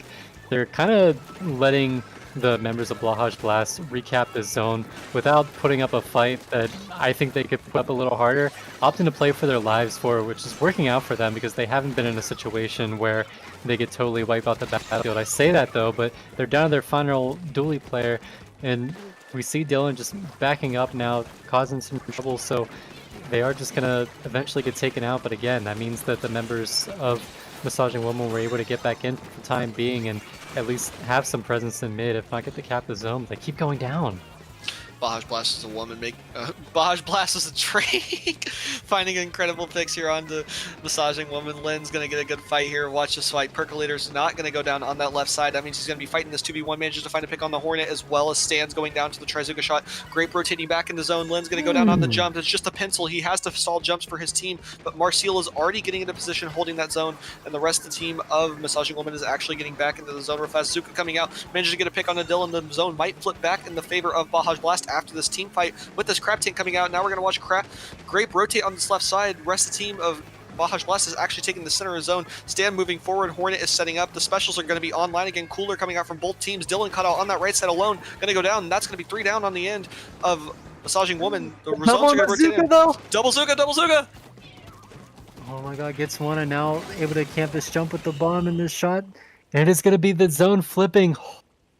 That Zuka double just saved the game because the pencil was down, the dualies were down. They needed momentum to flip there or else they were going to get totally rushed and the game was going to be over. But Grape able to pick off 2 just when they needed it and get the rest of their teammates to jump in. That was so close. Yeah, I know the zone flip came in at just the perfect, most ideal time. That Zuka double taking those 2 picks basically sealed the deal there. It looked like Bahaj Blast was a drink, might have actually been able to win that team fight had they just had a little bit more time to set up that hold. But, you know, that's what happens when you have teams with this level of momentum. They take those small picks and they just run with it. Both these teams playing very aggressively, very good gameplay so far we're seeing from both. What do you think we're going to be seeing going into this next match? Because it's one of the 2 tower control sets that were almost guaranteed as long as Bahaj Blast was a woman wins one. Yeah, well, we saw just the last set. We saw game 1, Bahaj Blast able to just totally steamroll and win this map mode. So I'm sure that Massaging Woman probably isn't looking forward to coming back here, but hopefully they can kind of talk about what went wrong. And it seems like what went wrong was we didn't have dualies on our side because they are going to keep with the dualies here. They might have found something. Yeah, and we're going to be getting into this team fight now. Rotating towards the center, Percolator setting up on the right side. They're wanting to make sure that Lin doesn't get too much control of the stage here. Lin actually realizes that he's called out and has to back out of the fight. Stan's caught out alone, however, and that means he's going to go down. Grape and Percolator moving forward. Dylan Carew moving forward, gets the blaster. Hornet's caught out on his own. It's just a pencil staring for the crossfire. Manages to get the pick onto Dylan and actually saves that from being a wipe. Percolator's already back into the field. These jumps are so quick. Now it's going to be team fighting back. Stan manages to get picked out here. He's the only one left on the team. It's just the pencil now. Question mark rotating backwards, but Dylan's going to get that pick, and that's a basically forced wipe situation now. And the Crab already up on the left side means that it's going to be very difficult for Bahaj Blast to get back into the game. Yeah, and this is already off to a much better start this time around for Massaging Woman than what they had to deal with the first time around. They are able to break that first checkpoint, and then 2 more members go down. We see the Zipcaster going to force a jump out here. We have Hornet just kind of sharking, able to pop the Zuka, but not able to find anybody. They are able to at least find Dylan Carew, but it is going to be the tower keeping on moving as we see. Look how pushed up Grape is, basically into the base and getting picks right now. And we see the jump come in, but the tower is at least floating back for the meantime. Yeah, Hornet realized that she just got to get the pencils, stop the jumps before that kept that pressure up. The funny thing is they're going to break out of their spawn here, making Grape rotate back, but that's not going to be wraps for the push because now you have to fight the next push, and now they have resources to do it with Dylan Carew already rotating all the way back up in that spawn, that far push. Grape manages to get that pick with a trade. Percolator's caught out on his own. He might be able to rotate back and give his team jumps, but Lin is going to fight. He ends up going down on the ledge. He didn't see where he was on the drop. Stan fighting Percolator as the jump rotates back. Now the whole team is back in mid for another round of team fighting. Man, Percolator is pesky in this game, just able to not overstay their welcome and finally get taken out by that or the Zuka shot, and the Zuka's able to get another. So here's the first real opportunity for Bahaj Blast to get something going here. They have the tower, they have the cooler, and it looks like they should be able to get through this checkpoint without much issue. right? And Grape rotating back over to Lin. Lin's going to go down. Actually, that's 2 down, so that's probably going to be an ended push here if Stan doesn't manage to find a way out here. I think he realizes he's overstayed his welcome, but he's just looking for the fight here. He can't manage to find anything. Pops Crab to stay alive, but Dylan not letting up that pressure, going to get rolled over by the Crab as a result of it.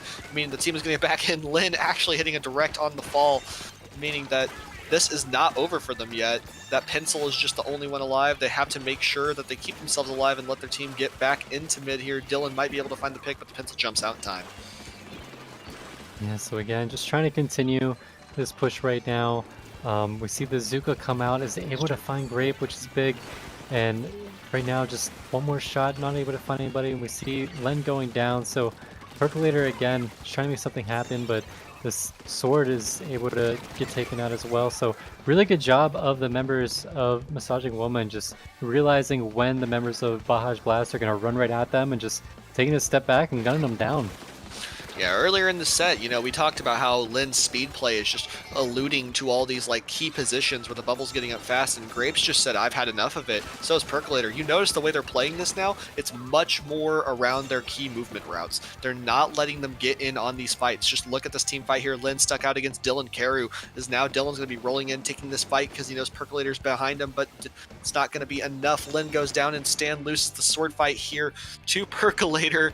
Percolator's going to be fighting on the left side. Actually manages to grab Hornet, catching him on his own. The cooler's going to come out soon for the rest of the team, and now they have to deal with the resources up in the advantage of Massaging Woman. Here comes the Zuka soon, probably.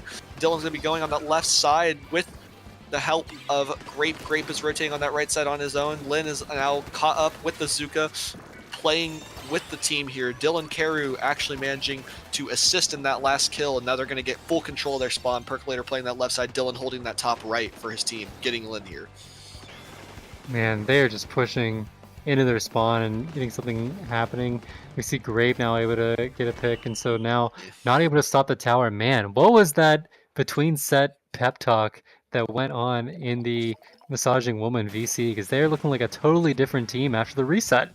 I think they just got the read. I think they just realized, okay, look, we're getting ran down. We're getting put in a situation where if we're getting ran down constantly, we're just going to keep losing fights. So instead of doing that, let's just get off the squeezer. They got too much speed for us, too much burst pressure, and let's start winning team fights as quickly as possible, locking them out with paint, locking them out with specials, and honestly, I think they just realized they think they're the better team. And the way Dylan's playing, I think they know they're the better team at this point. Yeah, you think it was mainly just an attitude adjustment, or they did switch up the comp, they did bring out the splat dualies, but I have a hard time believing that it was the Dylan squeezer that was holding them back. I mean, you know, the dualies are definitely working here, but you know, no slouch on the squeezer for sure either, but maybe just that extra mobility just being something that they needed right now. I don't think Dylan was holding them back. That's not kind of what I'm aiming at, but I just think it's more so just they realized that play that just kind of moves quicker. You know, it just fits that kind of, it's like a counter pick. You know, you're playing it because the idea of the momentum outweighs kind of the security of your squeezer. Your squeezer, you're playing for the more secure position, get picks for your team moving forward, and Dylan's like, okay, this isn't working. This blaster's getting in too quickly. I can't get eyes on him, so I'm going to counterpick that play style by rotating the dualies, and now he's the one swinging. You know, now Lin is on the defensive constantly, and it's just that kind of exchange of momentum that I think they realized they could take advantage of. Yeah, it's worked out quite well for them, and now they just need to put this tournament away now by winning one more game. First opportunity is going to be Splat Zones on Hagglefish, which we didn't see that in the last go around with these two teams before the reset, did we? I wasn't here, I can tell you. I mean, just the prior set whenever Bahaj Blast won. I don't think we saw that. I think the last time we saw this was whenever we saw the junior come out to try to counter Len. It didn't happen. No, we went to Mako Mart for our only zones game that previous set. Clutch on the graphics there. So yeah, Len, you know, able to overcome a junior that I feel like was basically there just to counterpick him. It's going to be interesting to see if, you know, they just are going to roll with the dualies here since that's been working, or if they're trying to think a step ahead to go try to adapt to the adaptation that they think might be coming. Yeah, and this is more than just match point. This is tournament point right here for Massaging Woman. If they manage to clutch this up here, then it is grand finals victory for them, 3-0 in the bracket reset. It looks like Percolator actually might be going the squeeze, so they're opting for 3 shooter-like weapons instead of using the Stamper, which has been winning the fights so far, but I think they want the security I mentioned from that squeezer earlier. Stan getting in the position, but going down early on that zone. The team fights coming out, Pencil coming out for paint on both sides. Now it's going to be up to Grape to fight on this left side, get this pick onto the opponent. 3 players going down on the end of the early team fight means that Blahaj Blast as a drink is already on the back foot, but they're going to be quickly getting back into position with that pencil going down. Yeah, rushing up and punishing these jumps, and now the special's coming out, so it is going to be just one member alive on the side of Massaging Woman. Of course, the cooler player able to pop it, but one member goes down before they're even able to get a sip, and now we see Len on that blaster just trying to hold things back. Gonna pick up a cooler of his own, and now here's what you don't want to see. A blaster's cam this ledge. They're gonna dive to go after him, but they're gonna get taken out. But Len is gonna go down, but not before 2 members of Massaging Woman get taken out instead. All right, and now Lynn is starting to fight inwards. You know, he takes this pick on the Percolator. They're not ready to go out yet. Hornet is actually fighting with that Zuka man just to get a couple picks, but it is not going to be enough to stop Marcial from just capping that zone with the assistance of Grape. Dylan starting to roll in on that left side. They said, okay, we got the momentum now. We got to take advantage of it. Percolator getting into position, Stan hiding under the sledge. He might be able to find a pick, get the pick onto Percolator. It's going to be one going down on that left side. Then check this Reg real quick. Grape is still there. Lynn is actually starting to fight in now. He actually gets the pick onto Dylan in combination with that pencil. Can they keep this fight going? These jumps are going to be rotating back with combination of that wall to keep them alive. That Crab might be able to take zone in combination with that bubble. They managed to flip it, but now they have to find a way to secure this hold against Massaging Woman. Yeah, right now things are not going as smoothly for Massaging Woman as they had the last 2 games. It looks like Blahaj Blast finally trying to put up a fight, and they know Len's going to be underneath them there. Oh, gonna get taken out by the 3rd Zuka shot, and now the next Zuka comes out and able to secure the white. This is big. I want to see how far they can push up now. Yeah, Wipeout is very scary on this map. This is where everything really starts to go downhill if you can't find yourself. But Stan is actually going to end up getting staggered by this Crab. Lynn is caught out alone as well. Grape already taking that top off position. He's building that Zuka for the next fight. Percolator taking that momentum and holding their ledge down. Here comes the Zuka soon. We got Paint coming out. 95 to Zuka. It doesn't look like he's going to commit to that offensive play. However, Stan rotating in for the zone. He might be able to find it in time. Grape Zuka coming out is taken out by Hornet before he can really establish any kind of offensive presence with that. Dylan going down to Stan as well. Stan just realized he can fight in. He's like, I gotta get in, I gotta keep this fight up. Marcial taking out Stans, however, it's an exchange on the players. Now it's time for Massaging Woman to use their cooler to rotate back in. That was a big pick on Stan. They did not have cooler, and they had a Crab Tank ready. That was going to be a big lockout if they were able to survive that. Looks like it's going to be a lockout nonetheless, as they're able to take out another player, but 2 members do go down, so now it looks like the zone is in question. Dylan's going to be able to cap it with the help of the Crab Tank, and now going to see if they can slide and take out Len there. Right, and they've been fighting so hard this match. I mean, they're looking to start that reverse sweep, but it looks like Massaging Woman just has too much of a read on their positioning right now. That second Zuka coming out, he knows where they are. They got 2 hiding out on this right side. Hornet doesn't get called out entirely, but he's now fighting on that left side, trying to keep alive. Zuka does get a pick onto Percolator, and now we're going to watch as they roll back in. No one's caught out on their own. Dylan Carew fighting on that right side. The bubble goes up. It's going to actually hold out both Dylan and Grape, and now Stans gets a chance to start it. The wipeout means they're going to get full control of the platform. If you're a Massaging Woman, you got to find a pick fast, and they do find one into Stans, but it's not enough to immediately flip the game yet. Crab Tank coming out. The Pencil's in trouble. Hornet's rotating on the left side, but he goes down. That means they got 2 down. It's going to be a chance to fight back, and Massaging Woman takes the zone, and the Pencil's going to go down with him. That was a huge play by Dylan Carew, able to, spot out the members of Blahaj Blast rushing up onto their plat and able to take out one and then pop the Crab Tank to get control back. And penalty is just about shoot through, so this looks like this could be a lead change here in the final 30 seconds of this match. We see the Crab Tank come out. We see now trying to put some pressure on the zone. They're so close to neutralizing it. They're not going to be able to. Len's going to go down just as he pops the bubble. The team is able to get control. They're going to be able to jump to that bubble, but it's going to be hard right now. They are getting camped on these jumps. And it looks like they're running out of time here. It's going to be Massaging Woman holding on, able to win this tournament if they can just hang on to the zone a little bit longer. Right, just one last fight, and it doesn't look like they're going to have it here. But now they're all coming back in. Now, same statement, just one last fight. We just got to win one last fight, and the wipeout goes. And Massaging Woman is going to end up confirming this match, taking a 3-0 win in grand finals. They will be the champions of your Squid Junction 64. Squid Junction 64! They won it. Really great job by Massaging Woman. Again, just like total mental comp. I don't know what it was, but the total just, man, that pep talk between the reset is just, man, if you could distill that down, you could become a world champion with that. Just, it did not look like they were a team ready to win this tournament based on how they played that opening grand final set. But as soon as the reset happened, they just came out rocking. Yeah, sometimes you just come out swinging, but that's going to be the end of Squid Junction 64. If you want to find us, you can find me at Frozen SBPC, and sometimes I still do play this game on Twitch at SBPC_. Greg, tell us where we can find you. And I'm on Twitter at whatisagreg, and I'm on Twitch here at Gregaroo Live.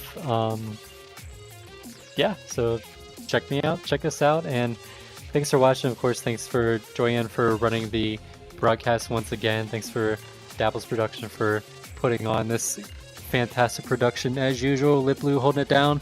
But yeah, thanks for watching, everybody, and we'll see you guys next time.